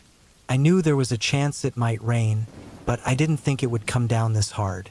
The sound of the drops hitting the tarp above was so loud, it drowned out everything else. I sat inside, watching the rain turn the ground outside into thick mud. Chris, my ex-husband, was still out there trying to secure the last of our stuff. He always had this need to make sure things were perfect, even now. We had decided to go camping as a way to work things out after the divorce, maybe try to be friends again. It felt strange being here with him, but I thought being away from everything might help. I didn't expect the weather to make it even harder. The rain didn't let up. It got colder, and I could feel the damp creeping through the tent floor. I curled up in my sleeping bag, trying to get warm. Chris finally came in, completely soaked. He didn't say anything, just sat down and zipped up his jacket tighter. The night dragged on. The rain kept pounding, and the wind picked up, making the tent shake. I kept glancing at the tent poles, hoping they wouldn't come loose in the muddy ground. At some point around midnight, the sound of the rain changed. It wasn't just the steady patter anymore. It sounded like something moving outside. I froze. Every muscle in my body tensed.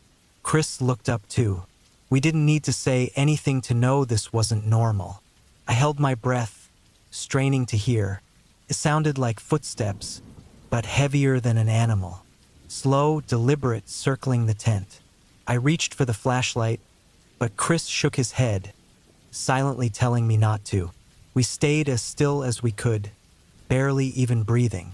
The sound kept going, moving around us, stopping every now and then like whoever or whatever was out there was listening too.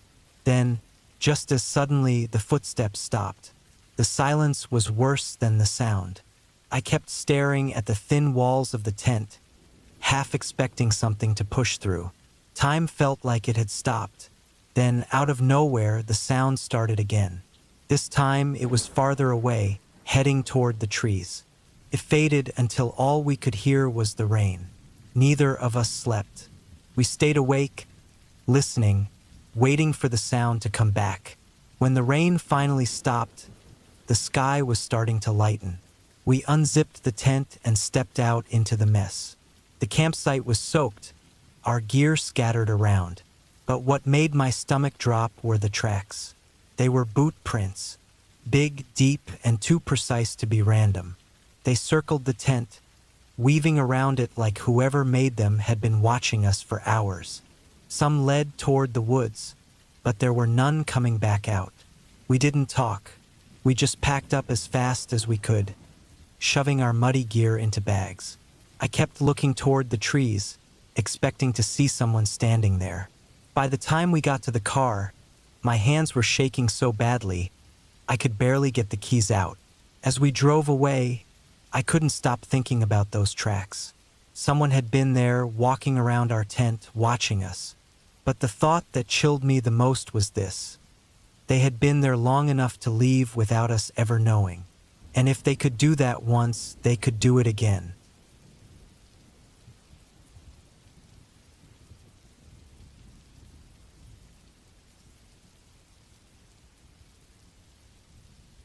I never planned on camping in an old graveyard, but I didn't have much of a choice. I was hiking through a remote area, and I'd badly misjudged how far it was to the next campsite. By the time I stumbled across the graveyard, the sun was almost gone. It was clear I wouldn't make it anywhere else before dark. The spot looked flat and quiet, surrounded by thick trees that cast long shadows in the fading light. Felt weird, but I told myself it would be fine. I'd be gone by morning. The headstones were old and crumbling, some leaning over, some broken, and many covered in moss. The air was colder here, which I noticed as soon as I stopped moving. It didn't make sense. This spot wasn't that far from the trail. I told myself it was just the way the trees blocked the sunlight. I found a patch of grass that seemed clear of graves and set up my tent. I wanted to be respectful, even though there wasn't anyone around to care. After a quick meal, I crawled into my sleeping bag, expecting to fall asleep fast. But the quiet got to me. I've camped in a lot of places before, and there's always some kind of noise. Whine through the trees, distant animal calls, or even bugs. Here it was dead silent. No wind. No rustling. No buzzing. Just nothing. I told myself it was normal. Maybe the thick trees around the graveyard blocked the sounds. But it felt wrong. At some point in the night, I woke up suddenly. My heart was racing, but I didn't know why. Everything was pitch black, but I could see faint moonlight glowing through the fabric of my tent. I lay there, trying to figure out what had woken me, when I heard it. A soft crunch, like footsteps on dry leaves. It was faint but clear, and it was close. My breath caught, and I stayed completely still, listening. The sound came again, this time closer. My mind raced. Couldn't be an animal. Animals don't walk like that, slow and steady. and it was too heavy for something small, too careful for something big like a bear. I reached for my flashlight but didn't turn it on. I didn't want to give away where I was or make myself a target. The footsteps circled my tent, slow and steady, like someone or something was walking around me, checking me out. I could hear the crunch of leaves and the soft shift of dirt. My chest felt tight, and I tried not to breathe too loudly. Then, just as suddenly as they started, the footsteps stopped. I stayed frozen, my hand gripping the flashlight so hard it hurt. Minutes passed, and there was nothing. No sounds, no movement. I tried to tell myself it was my imagination, or maybe an animal, but deep down I didn't believe that. Something had been out there. I didn't sleep after that. I just lay there, every muscle tense, staring at the dark, waiting for the sound to come back. Didn't. The hours dragged on until finally, the sky began to lighten. As soon as I could see the faintest bit of daylight, I packed up my tent as fast as I could. I didn't even eat or drink anything. I just wanted to leave. As I walked back to the trail, I glanced back at the graveyard one last time. That's when I saw it. Right where my tent had been, the ground was disturbed. The grass was scraped away, and the dirt underneath looked like it had been clawed at or dug. My stomach dropped, and I just stared at it. It wasn't a big hole, but it was exactly where I had slept. I should have kept walking, but I couldn't stop staring at the disturbed ground. That's when I noticed something sticking out of the dirt. A pale, thin object, barely visible in the early light. It looked like a bone. I didn't wait to find out for sure.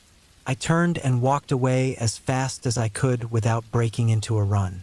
My heart was pounding, and I kept glancing over my shoulder, half expecting to see someone, or something, following me. I don't know what was out there that night, but I'm sure it wasn't an animal. Whatever it was, it didn't just walk around my tent. It left a mark like it wanted me to know it had been there. And the worst part, I'll never know if it was still watching me as I left.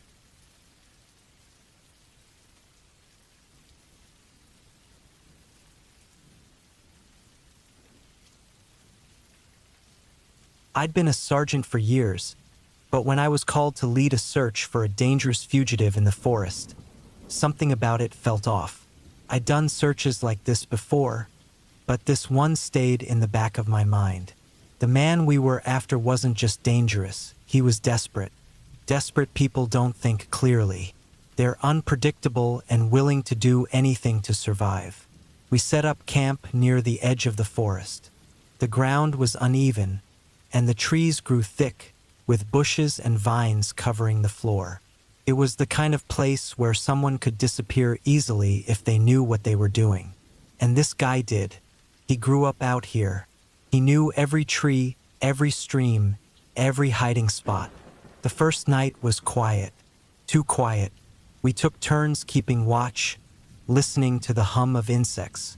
The darkness seemed endless, stretching between the trees like a heavy blanket. By the time the sun came up, I sent out small teams to search the area. We had to split up to cover more ground. The plan was simple: push him out of hiding. I stayed behind at the camp to keep track of everyone's progress. Hours passed. The radios crackled here and there with updates. Footprints found, a snapped branch, some disturbed leaves. But it was all small stuff. The forest played tricks. Tracks could just as easily belong to a deer or a fox.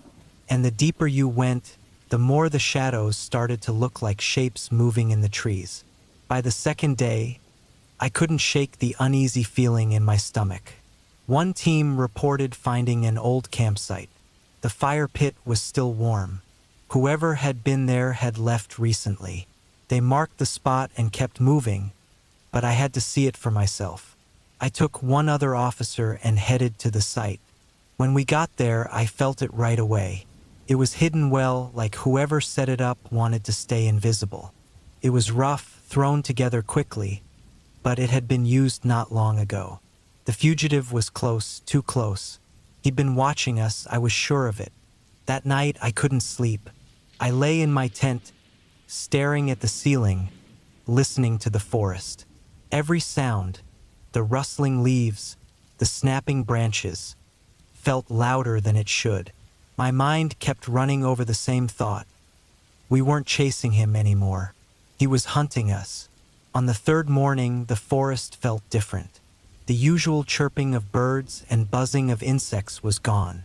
The air felt thick, like a storm was coming.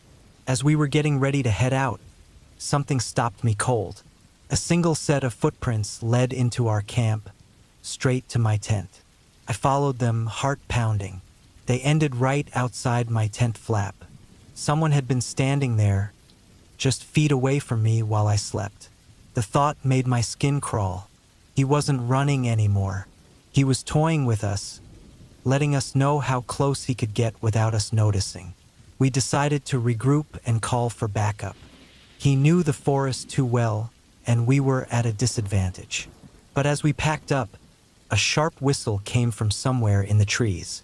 It wasn't one of us. Everyone froze, scanning the treeline. We raised our weapons, but the forest was still. Then I saw them, shadows moving between the trees. Not just one man. There were more. He wasn't alone. It was a trap. We had walked right into it. Before I could yell for cover, the first gunshot rang out. I hit the ground, crawling behind a fallen log. My heart was pounding, and my hands were shaking as I tried to return fire. They had us outnumbered, and they knew the terrain better than we did. We didn't stand a chance. By the time reinforcements arrived hours later, the fight was over. Most of my team was either injured or gone. The fugitive and his group had vanished into the trees, leaving behind nothing but the wreckage of our camp. As we packed up to leave, I couldn't shake the feeling that we'd uncovered something far worse than we'd been sent to find. This wasn't just one man on the run. This forest was his world, his hunting ground. He owned it, and we had trespassed.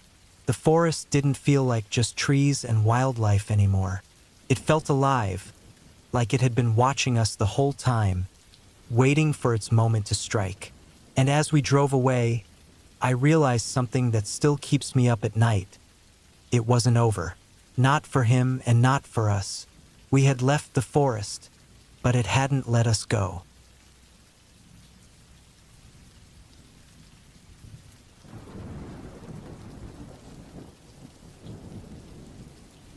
It was meant to be a calm and easy weekend. My business partner, Lisa, her husband, Mark, and I decided to go camping far from everything. No work, no distractions. We found a spot in the woods near a small creek, surrounded by tall trees and thick bushes. It felt quiet and peaceful as we set up our tents and made a fire to keep warm. The first night was nothing out of the ordinary. We heard the usual forest noises, the chirping of crickets, the soft rustling of leaves, maybe even an owl far off in the distance. The second day we spent hiking, exploring the woods, and fishing in the creek. It was just a simple, nice time, the kind of thing people do to clear their minds. By the time we got back to camp, the sun was low, casting the sky in shades of orange and pink. Everything felt just right. That night, as we sat around the fire, something started to feel different. The woods seemed darker and quieter than before. It wasn't the normal silence you expect in the woods. It was the kind of quiet that makes you pay attention to every little sound. Mark had made a joke earlier about how isolated we were, but now that isolation didn't feel so funny. It felt unsettling. Still, we tried to ignore it, telling ourselves it was just the woods being the woods. I don't know exactly when it happened, but sometime in the middle of the night, I woke up. At first, I wasn't sure why. The air felt colder, and the fire had burned down to nothing but faint embers. Then I heard it, the soft, slow crunch of leaves, like someone walking carefully through the forest. But it wasn't the random sound of an animal. It was deliberate, like someone was pacing back and forth, trying not to be heard. I stayed completely still, holding my breath. I heard it again, closer this time. My heart started racing. I turned my head slowly, looking over at Lisa and Mark's tent. They were sound asleep, totally unaware. I reached for my flashlight, hesitated for a second, then switched it on. The beam of light cut through the dark and landed on nothing but trees and bushes.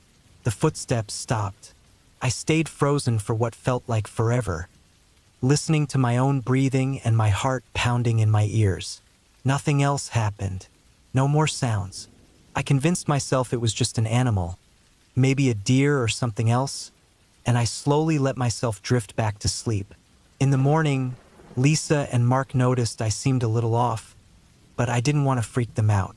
I didn't mention the noise from the night before. We spent the day walking on a nearby trail, trying to shake off the uneasy feeling.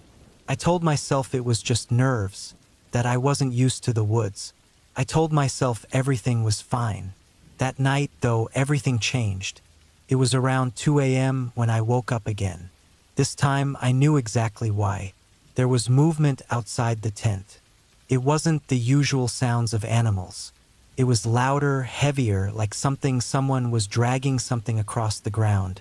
I sat up in my sleeping bag, holding the flashlight tightly, but too scared to turn it on. The dragging noise moved slowly, going in circles around our camp. It stopped, then started again, always staying just outside the light. After a few minutes, it stopped right next to Lisa and Mark's tent. My pulse was racing, pounding in my chest. I could hear it in my ears. I felt like I couldn't breathe. I forced myself to peek out through the small gap in the zipper of my tent.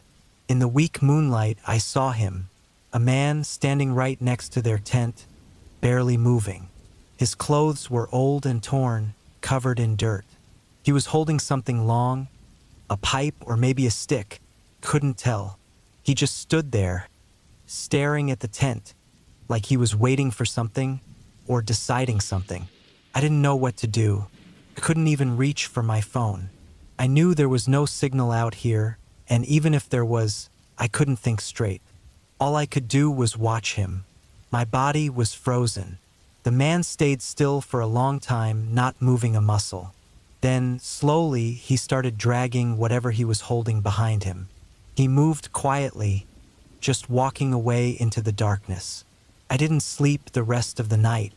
I lay there, wide awake, my mind racing.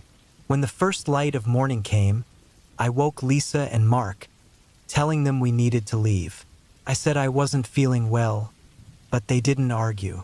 We packed up quickly and left faster than I've ever packed up before. As we drove away, I kept looking back, half expecting to see him standing in the trees, watching us. The woods looked calm in the daylight, but I couldn't shake the feeling that something wasn't right. Something was still out there. Something was still watching. We've never talked about it again, but I can't forget the sound of his dragging footsteps. And now, weeks later, I still hear them sometimes when I close my eyes. I don't know who he was or why he was out there, but I do know one thing: we weren't alone. And next time, if I ever go camping again, I'll make sure it's somewhere much, much farther from any woods, because out there something was waiting, and it knew we were coming. I'm part of a volunteer search and rescue group, and every year, we hold a late summer retreat filled with team building and training exercises. One of the key activities is nighttime practice, where we simulate search and rescue missions in the dark. My role in the group is as a K-9 handler, which ties directly to why I joined in the first place. I've always loved working with animals, but I didn't have the grades to pursue veterinary school. Becoming a dog handler allowed me to do something meaningful while spending time with dogs, though spending time is probably an understatement, given how demanding the job can be. On one of these night training exercises, my dog, who is trained to detect human remains, picked up a scent. I was paired with a senior team member at the time, and when I looked to her for advice, she simply said, "Let's follow it." You might wonder why I wasn't immediately alarmed that my dog was signaling something so serious. The truth is, even highly trained cadaver dogs sometimes make mistakes. In damp areas like the forests of Oregon where we were, the environment can throw off their accuracy. Our standard procedure is to let the dog do its job and investigate the source of the scent. At best, it's a false alarm. At worst, we discover human remains, which, while unsettling, is part of what we're trained to handle. The senior team member and I agreed to temporarily split up.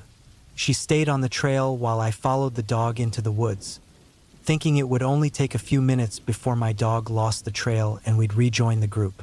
But minutes turned into more minutes, and soon my dog led me down a steep slope. I lost my footing and tumbled, landing hard on the rocky ground. Pain shot through my chest. It felt like something was on fire, and when I touched my head, my hand came away bloody. I later learned I'd cracked 2 ribs and cut my scalp. The first thing I did was hit the emergency alert on my GPS, which would notify base camp that I needed help. The second thing I did was call out for my dog, Max. I dropped his leash during the fall, and he'd either run off scared or kept following the scent, thinking I was right behind him. I was in rough shape, bleeding, disoriented, and in agonizing pain. I'd also lost my flashlight in the fall, so I was surrounded by darkness. I lay there, calling for Max and hoping that someone from base camp was on their way.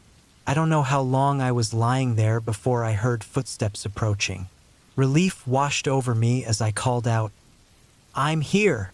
I think I'm hurt bad." But as soon as I heard the voice that responded, my relief turned to dread. The voice didn't belong to anyone from our team. I knew this because we spend a lot of time bonding during the retreat, and I was familiar with every volunteer's voice. This was a man's voice, and it was completely unfamiliar. Instead of offering help, the man started talking about the area I'd fallen into. He said it was a dry creek bed where people often got injured, and at least one person drowned there every year during flash floods. His tone wasn't comforting or concerned. It was cold and almost amused, like he enjoyed talking about these tragedies. I went from asking for help to begging for it, but he ignored me. Instead, he kept describing how dangerous the area was, as if he were giving some kind of eerie lecture.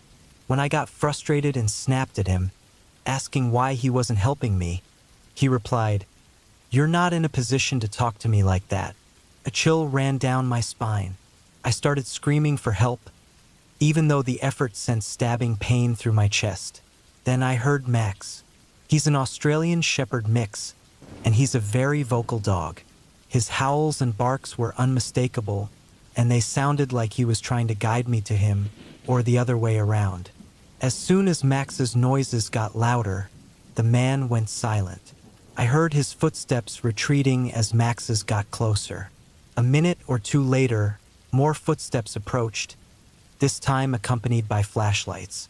I called out again, and 2 of my teammates found me. As soon as they saw me, I told them about the strange man who had been there.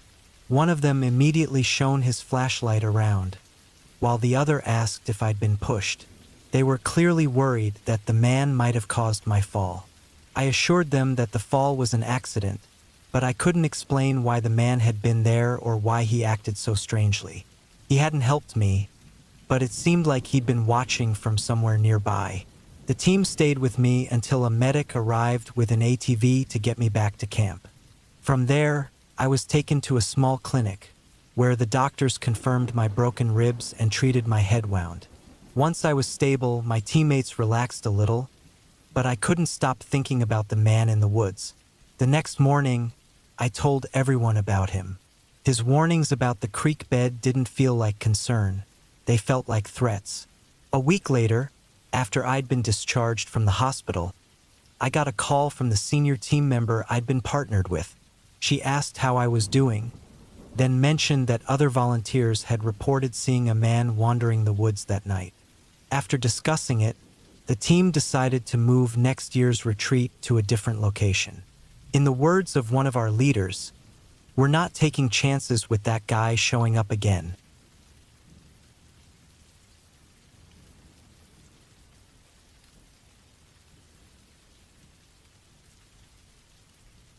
Patapsco Valley State Park used to be one of my favorite spots in the world.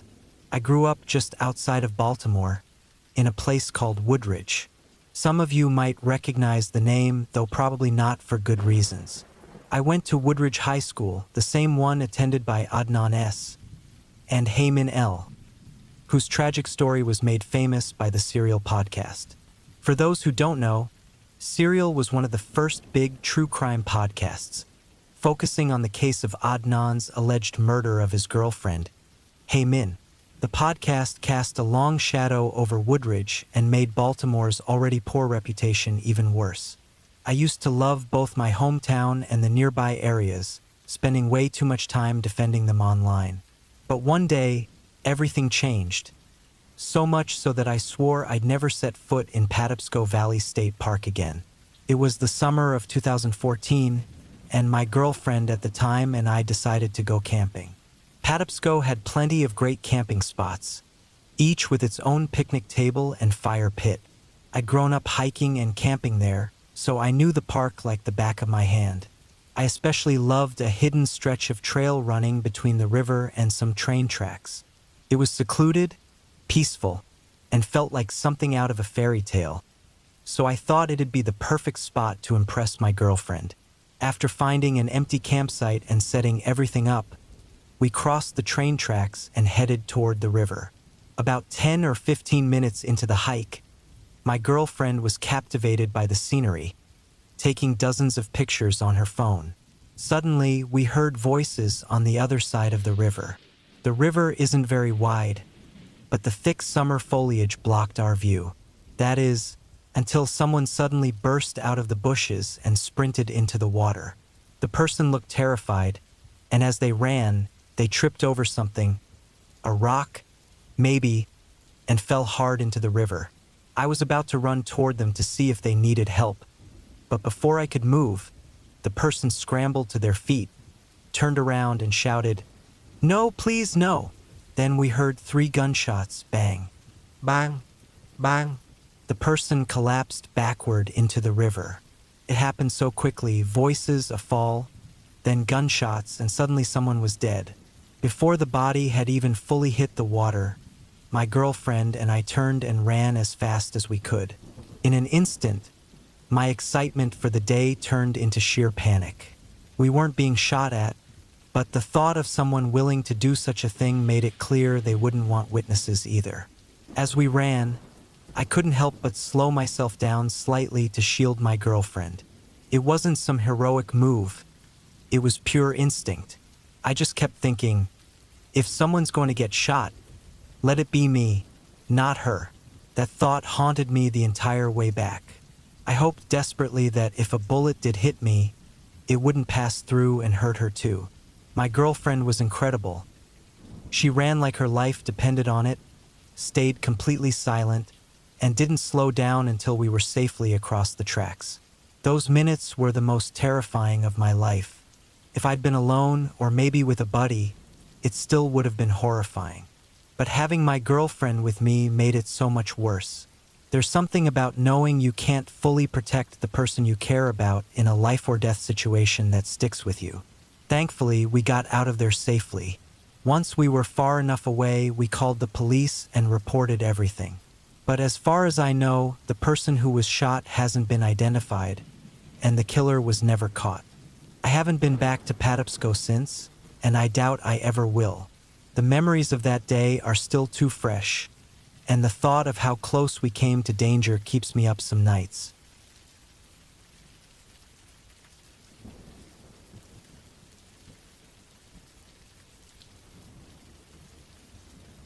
My name is Mark, and I'm a longtime fan from Brisbane, Australia. The story I want to share involves you and your YouTube channel in a bit of a roundabout way. I met my girlfriend in March 2018, and she was the one who introduced me to your videos. At first, I thought it was kind of odd that she used scary stories to help her fall asleep, but after a while, I got into it. We even made a habit of listening to your stories while doing the dishes after dinner. It became a little ritual for us. One evening in February 2020, we were listening to one of your camping story compilations when my girlfriend suggested we visit the Garaga Valley. Garaga Valley is about a 4-hour drive from Brisbane and is a popular spot for hiking and camping. I know it probably sounds a bit crazy to listen to creepy camping tales and then decide to camp ourselves, but we weren't too worried.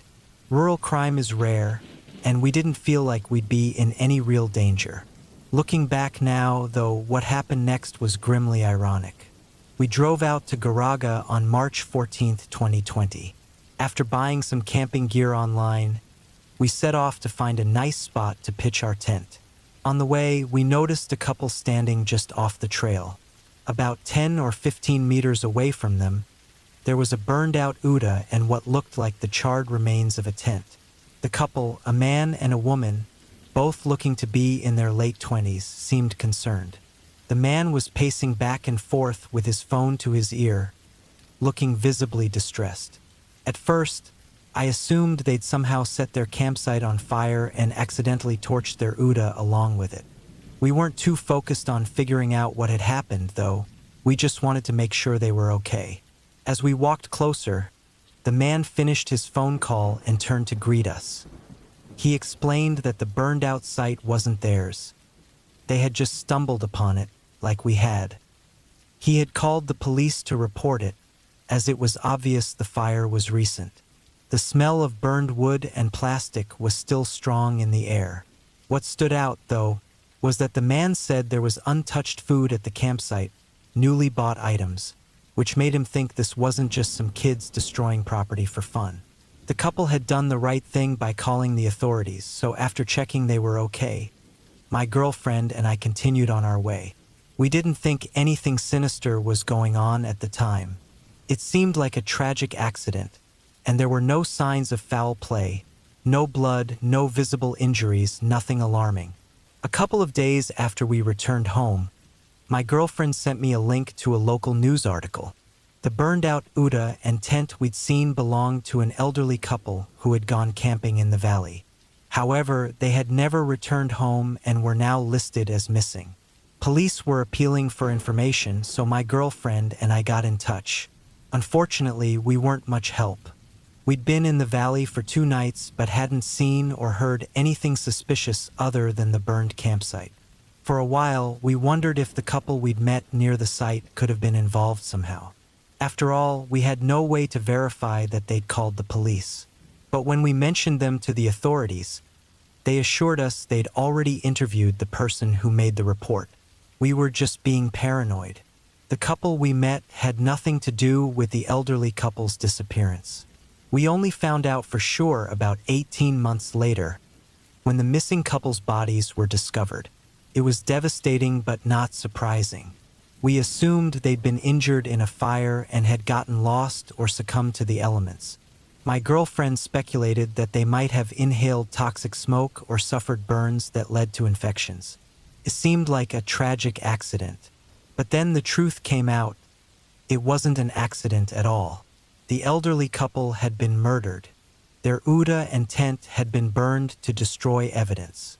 Learning that we'd unknowingly walked past a murder scene was chilling. Even more unsettling was the timing. The murders had happened less than 24 hours before we arrived. If we'd gotten there a day earlier, we might have seen the elderly couple alive or even crossed paths with their killer. For a while, my girlfriend and I couldn't stop thinking about it. Was it random? Could we have been in danger too? As it turned out, the murder wasn't random at all. The killer didn't know the victims beforehand, but the whole incident stemmed from an argument over a drone. The case is still making its way through the courts, but from what we've read, the killer claimed the elderly man pointed a gun at him. The killer allegedly rushed him, grabbed the gun, and killed both the man and his wife before setting fire to their belongings to cover his tracks. It's horrifying to think someone could kill over something as trivial as a drone. The killer's lawyers have tried to portray him as remorseful, citing his claims that he vomited from the smell of the fire and felt terrible about what he'd done. Personally, I find it hard to feel any sympathy for him. Anyway, thanks for letting me share this story. Best of luck with your channel, and I hope this guy gets the long sentence he deserves. It's shocking what some people are capable of over something so insignificant.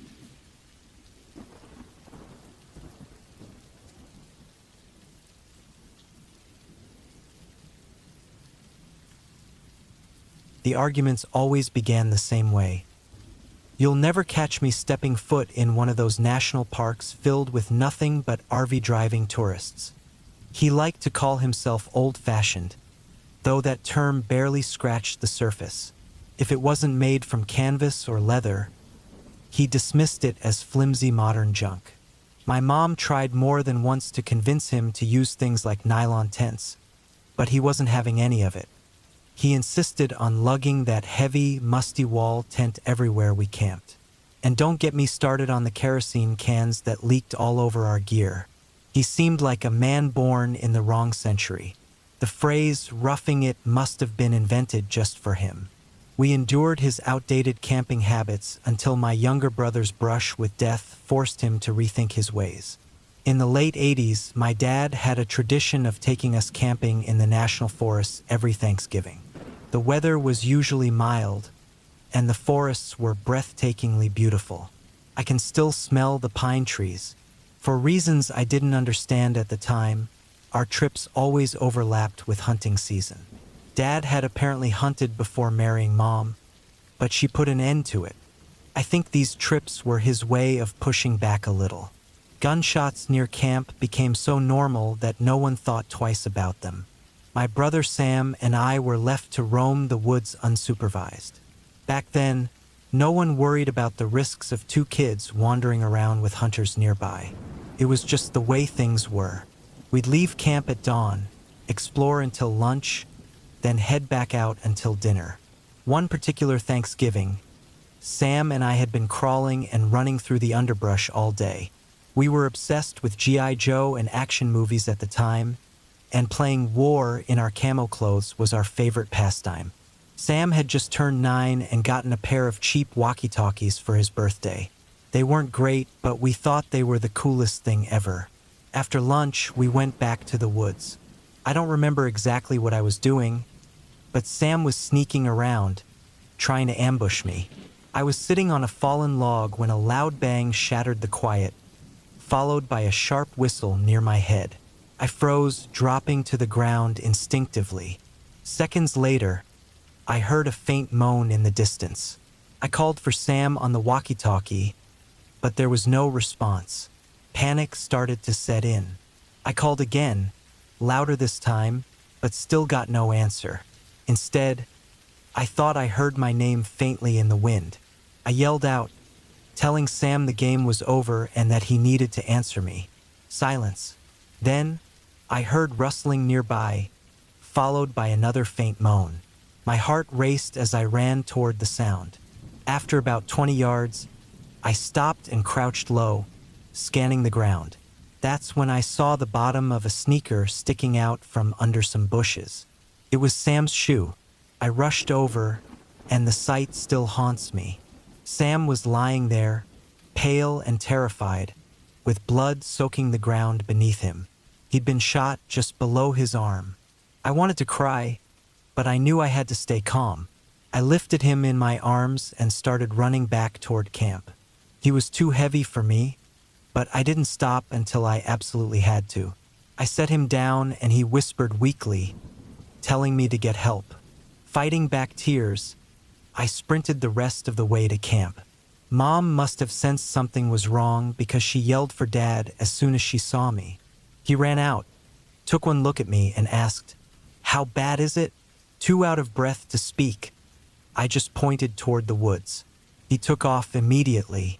By the time I caught up, Dad had already found Sam and was carrying him back to camp. The drive to the hospital, which should have taken 30 minutes, took us less than 20. I sat in the back seat, pressing my shirt against Sam's wound while Mom kept talking to him, begging him to hold on. The doctors rushed him into surgery as soon as we arrived.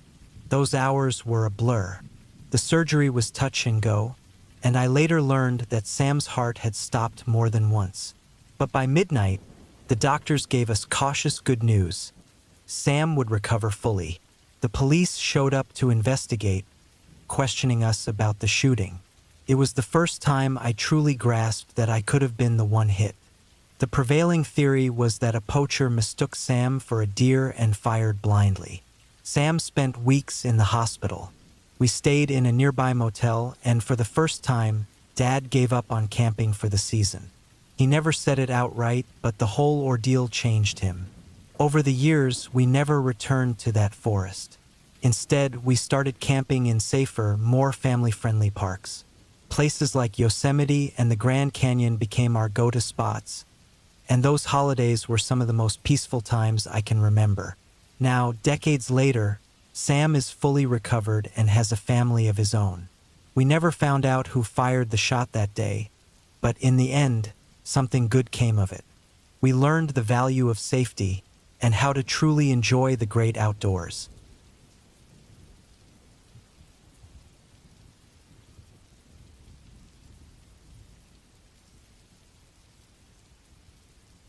I never thought I'd go camping with my coworkers from the bank, but when someone suggested it during a meeting, everyone seemed excited. A weekend away from computers and emails sounded like a nice change. So, we packed our stuff and drove to a campsite about 2 hours out of town. The place was far from everything, just tall trees all around and a river running nearby. We set up our tents in a small open space not far from the water. The first day was great. We cooked over the fire, joked about work, and looked at the stars. Felt good to just relax. But by the second night, something about the place started to feel wrong. It began with a noise. Around midnight, as we sat around the fire, I heard what sounded like sticks breaking in the woods. At first, I thought it was an animal, maybe a deer or something, but the noise didn't stop. It got closer, slow and steady, like footsteps. I glanced at the others, and I could tell they heard it too, even though no one said anything. I tried to ignore it, telling myself the woods can be noisy at night. But then something caught my eye. The firelight reflected off something small on the ground, just outside our campsite. I walked over to check it out. When I picked it up, I froze. It was a phone, dirty and cracked. The screen was smashed, but the back had a name scratched into it. I didn't recognize the name, but the phone looked like it hadn't been there long. It wasn't covered in dust or leaves like you'd expect if it had been lying there for days. I showed it to the others, and everyone agreed it was weird. We hadn't seen anyone else in the area since we arrived, and it didn't make sense for someone to lose a phone out here. As the fire burned lower, people started going to their tents. I stayed up for a while, listening to the forest, but eventually, I couldn't keep my eyes open, so I went to bed too. I woke up a few hours later to a loud noise, something heavy hitting the ground. Then came fast footsteps moving around outside. My heart was pounding as I grabbed my flashlight and unzipped my tent. The campsite was a mess.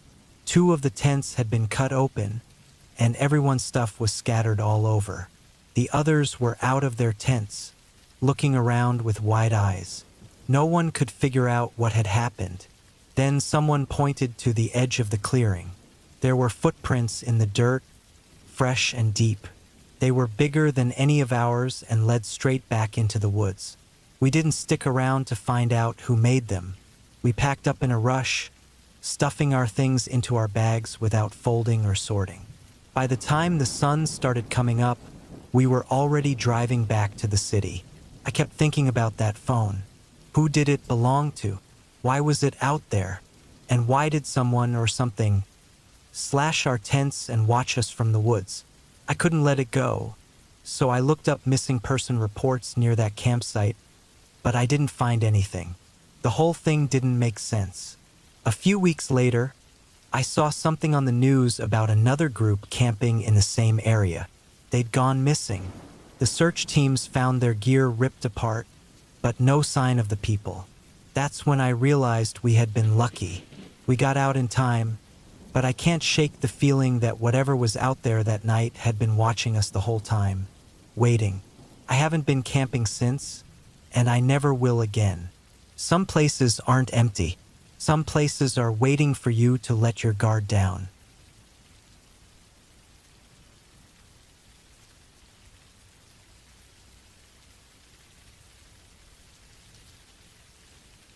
I needed a quiet place to focus on my research about health problems people might face in forests.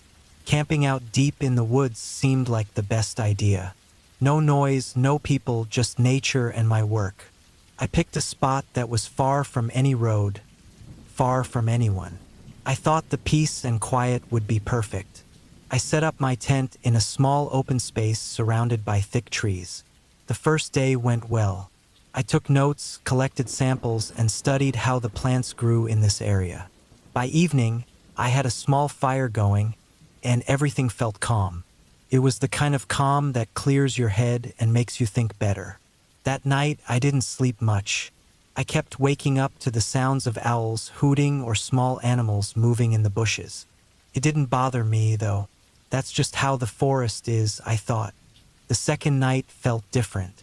As I lay in my tent, the usual forest sounds seemed quieter. It was like everything had stopped to listen. Around midnight, I heard a faint crunching sound, like someone walking, but it stopped as soon as I sat up. I told myself it had to be a deer or maybe a raccoon. Still, I couldn't fall back asleep. The next morning, I found something weird near my camp. A small pile of rocks had been neatly stacked at the edge of the clearing. I didn't put them there. At first, I thought it was just something natural, maybe the wind or water, but the rocks were too carefully stacked. I tried not to think too much about it and got back to my work, though the feeling of unease stayed with me. That night, the noises came again. This time, they were closer. Slow, steady footsteps circled my tent. I froze and held my breath. It wasn't an animal. The steps were too heavy, too purposeful. When they stopped, I grabbed my flashlight and opened the tent just enough to look outside. Nothing. The clearing was empty, lit by the pale moonlight. I stayed awake the rest of the night, gripping my knife tightly. By morning, I'd had enough. Whatever was out here wasn't something I wanted to mess with. I decided to pack up and leave. But when I stepped out of my tent, I stopped in my tracks. More piles of rocks were around my tent, arranged in strange patterns. My chest tightened. I didn't understand what was happening, but I knew I had to leave. I packed quickly, constantly glancing over my shoulder. The forest, which had felt so peaceful before, now felt alive in a way I didn't like. It was like the trees themselves were watching me. I headed back toward the trail I'd marked with bright orange tape tied to branches. But the tape was gone. The trail I'd followed just a few days ago had vanished. Panic set in. I pulled out my compass, but it wouldn't work. The needle spun wildly, refusing to point north. I wandered for hours trying to find something familiar, but the trees all looked the same. The more I walked, the heavier my pack felt, like the weight of the forest itself was pressing down on me. By the time the sun set, I was still lost. I stopped and built a fire, sitting with my back against a tree to keep anything from sneaking up behind me. The footsteps came again. This time, they stayed just outside the firelight, circling me slowly. I couldn't see anything beyond the flames, but I felt it. Something was there. My hands shook as I held my knife, my heart pounding so loudly I thought it might burst. The footsteps stopped just before dawn, but I didn't sleep. As soon as it was light enough to see, I started moving again, hoping to find a way out. Finally, I stumbled onto a dirt road. Relief washed over me as I dropped to my knees. But before I could take another step, I felt it, the weight of someone watching me. I turned back to look at the forest. There, in the shadows of the trees, stood a figure. It was too far to see clearly, but it wasn't moving, just standing there, watching. I ran as fast as I could down the road, not daring to look back again. It wasn't until I reached my car hours later that I stopped to catch my breath. But even now, days later, I can't shake the feeling that I didn't leave it behind. Sometimes, late at night, I swear I hear the same slow footsteps outside my window.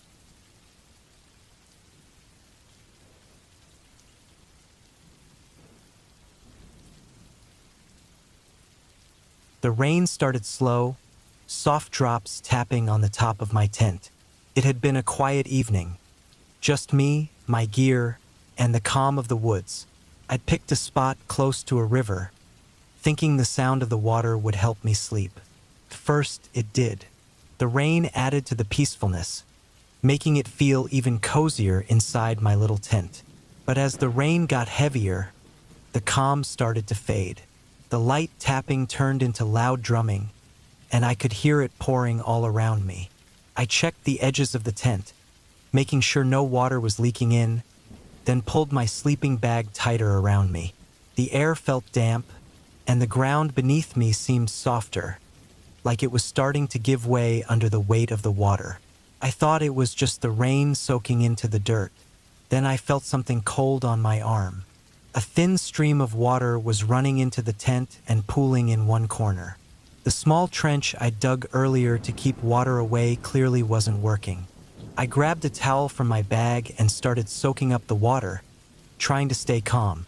If my sleeping bag got wet, I'd be in trouble. As I worked, I heard a sound outside. At first, I told myself it was the rain hitting branches or maybe wind pushing through the trees. But it didn't sound like that.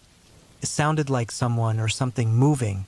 I stopped, holding my breath. The noise stopped too. It wasn't far, just outside the light of my tent. I told myself it was probably an animal, maybe a raccoon or a deer. But when I heard it again, it sounded heavier, like boots pressing into wet mud. My chest tightened. I stayed completely still, gripping the towel like it could protect me. The steps were slow, circling the tent. I could hear the squishing of the mud under each step. I reached for my knife, the only thing I had to defend myself. My flashlight was already in my hand, but I didn't dare turn it on. If I did, whoever was out there would know exactly where I was. I sat frozen, listening to the sound of the steps. They moved around the tent in a wide circle, deliberate, like they were studying me. Then the footsteps stopped, right near where my head was. For a moment, everything was silent except for the rain. And then I heard it breathing, deep, steady breaths, just outside the thin layer of fabric separating me from whatever was out there. My heart pounded so hard I thought whoever it was might hear it. I didn't move, didn't make a sound, just sat there holding the knife in one hand and the flashlight in the other.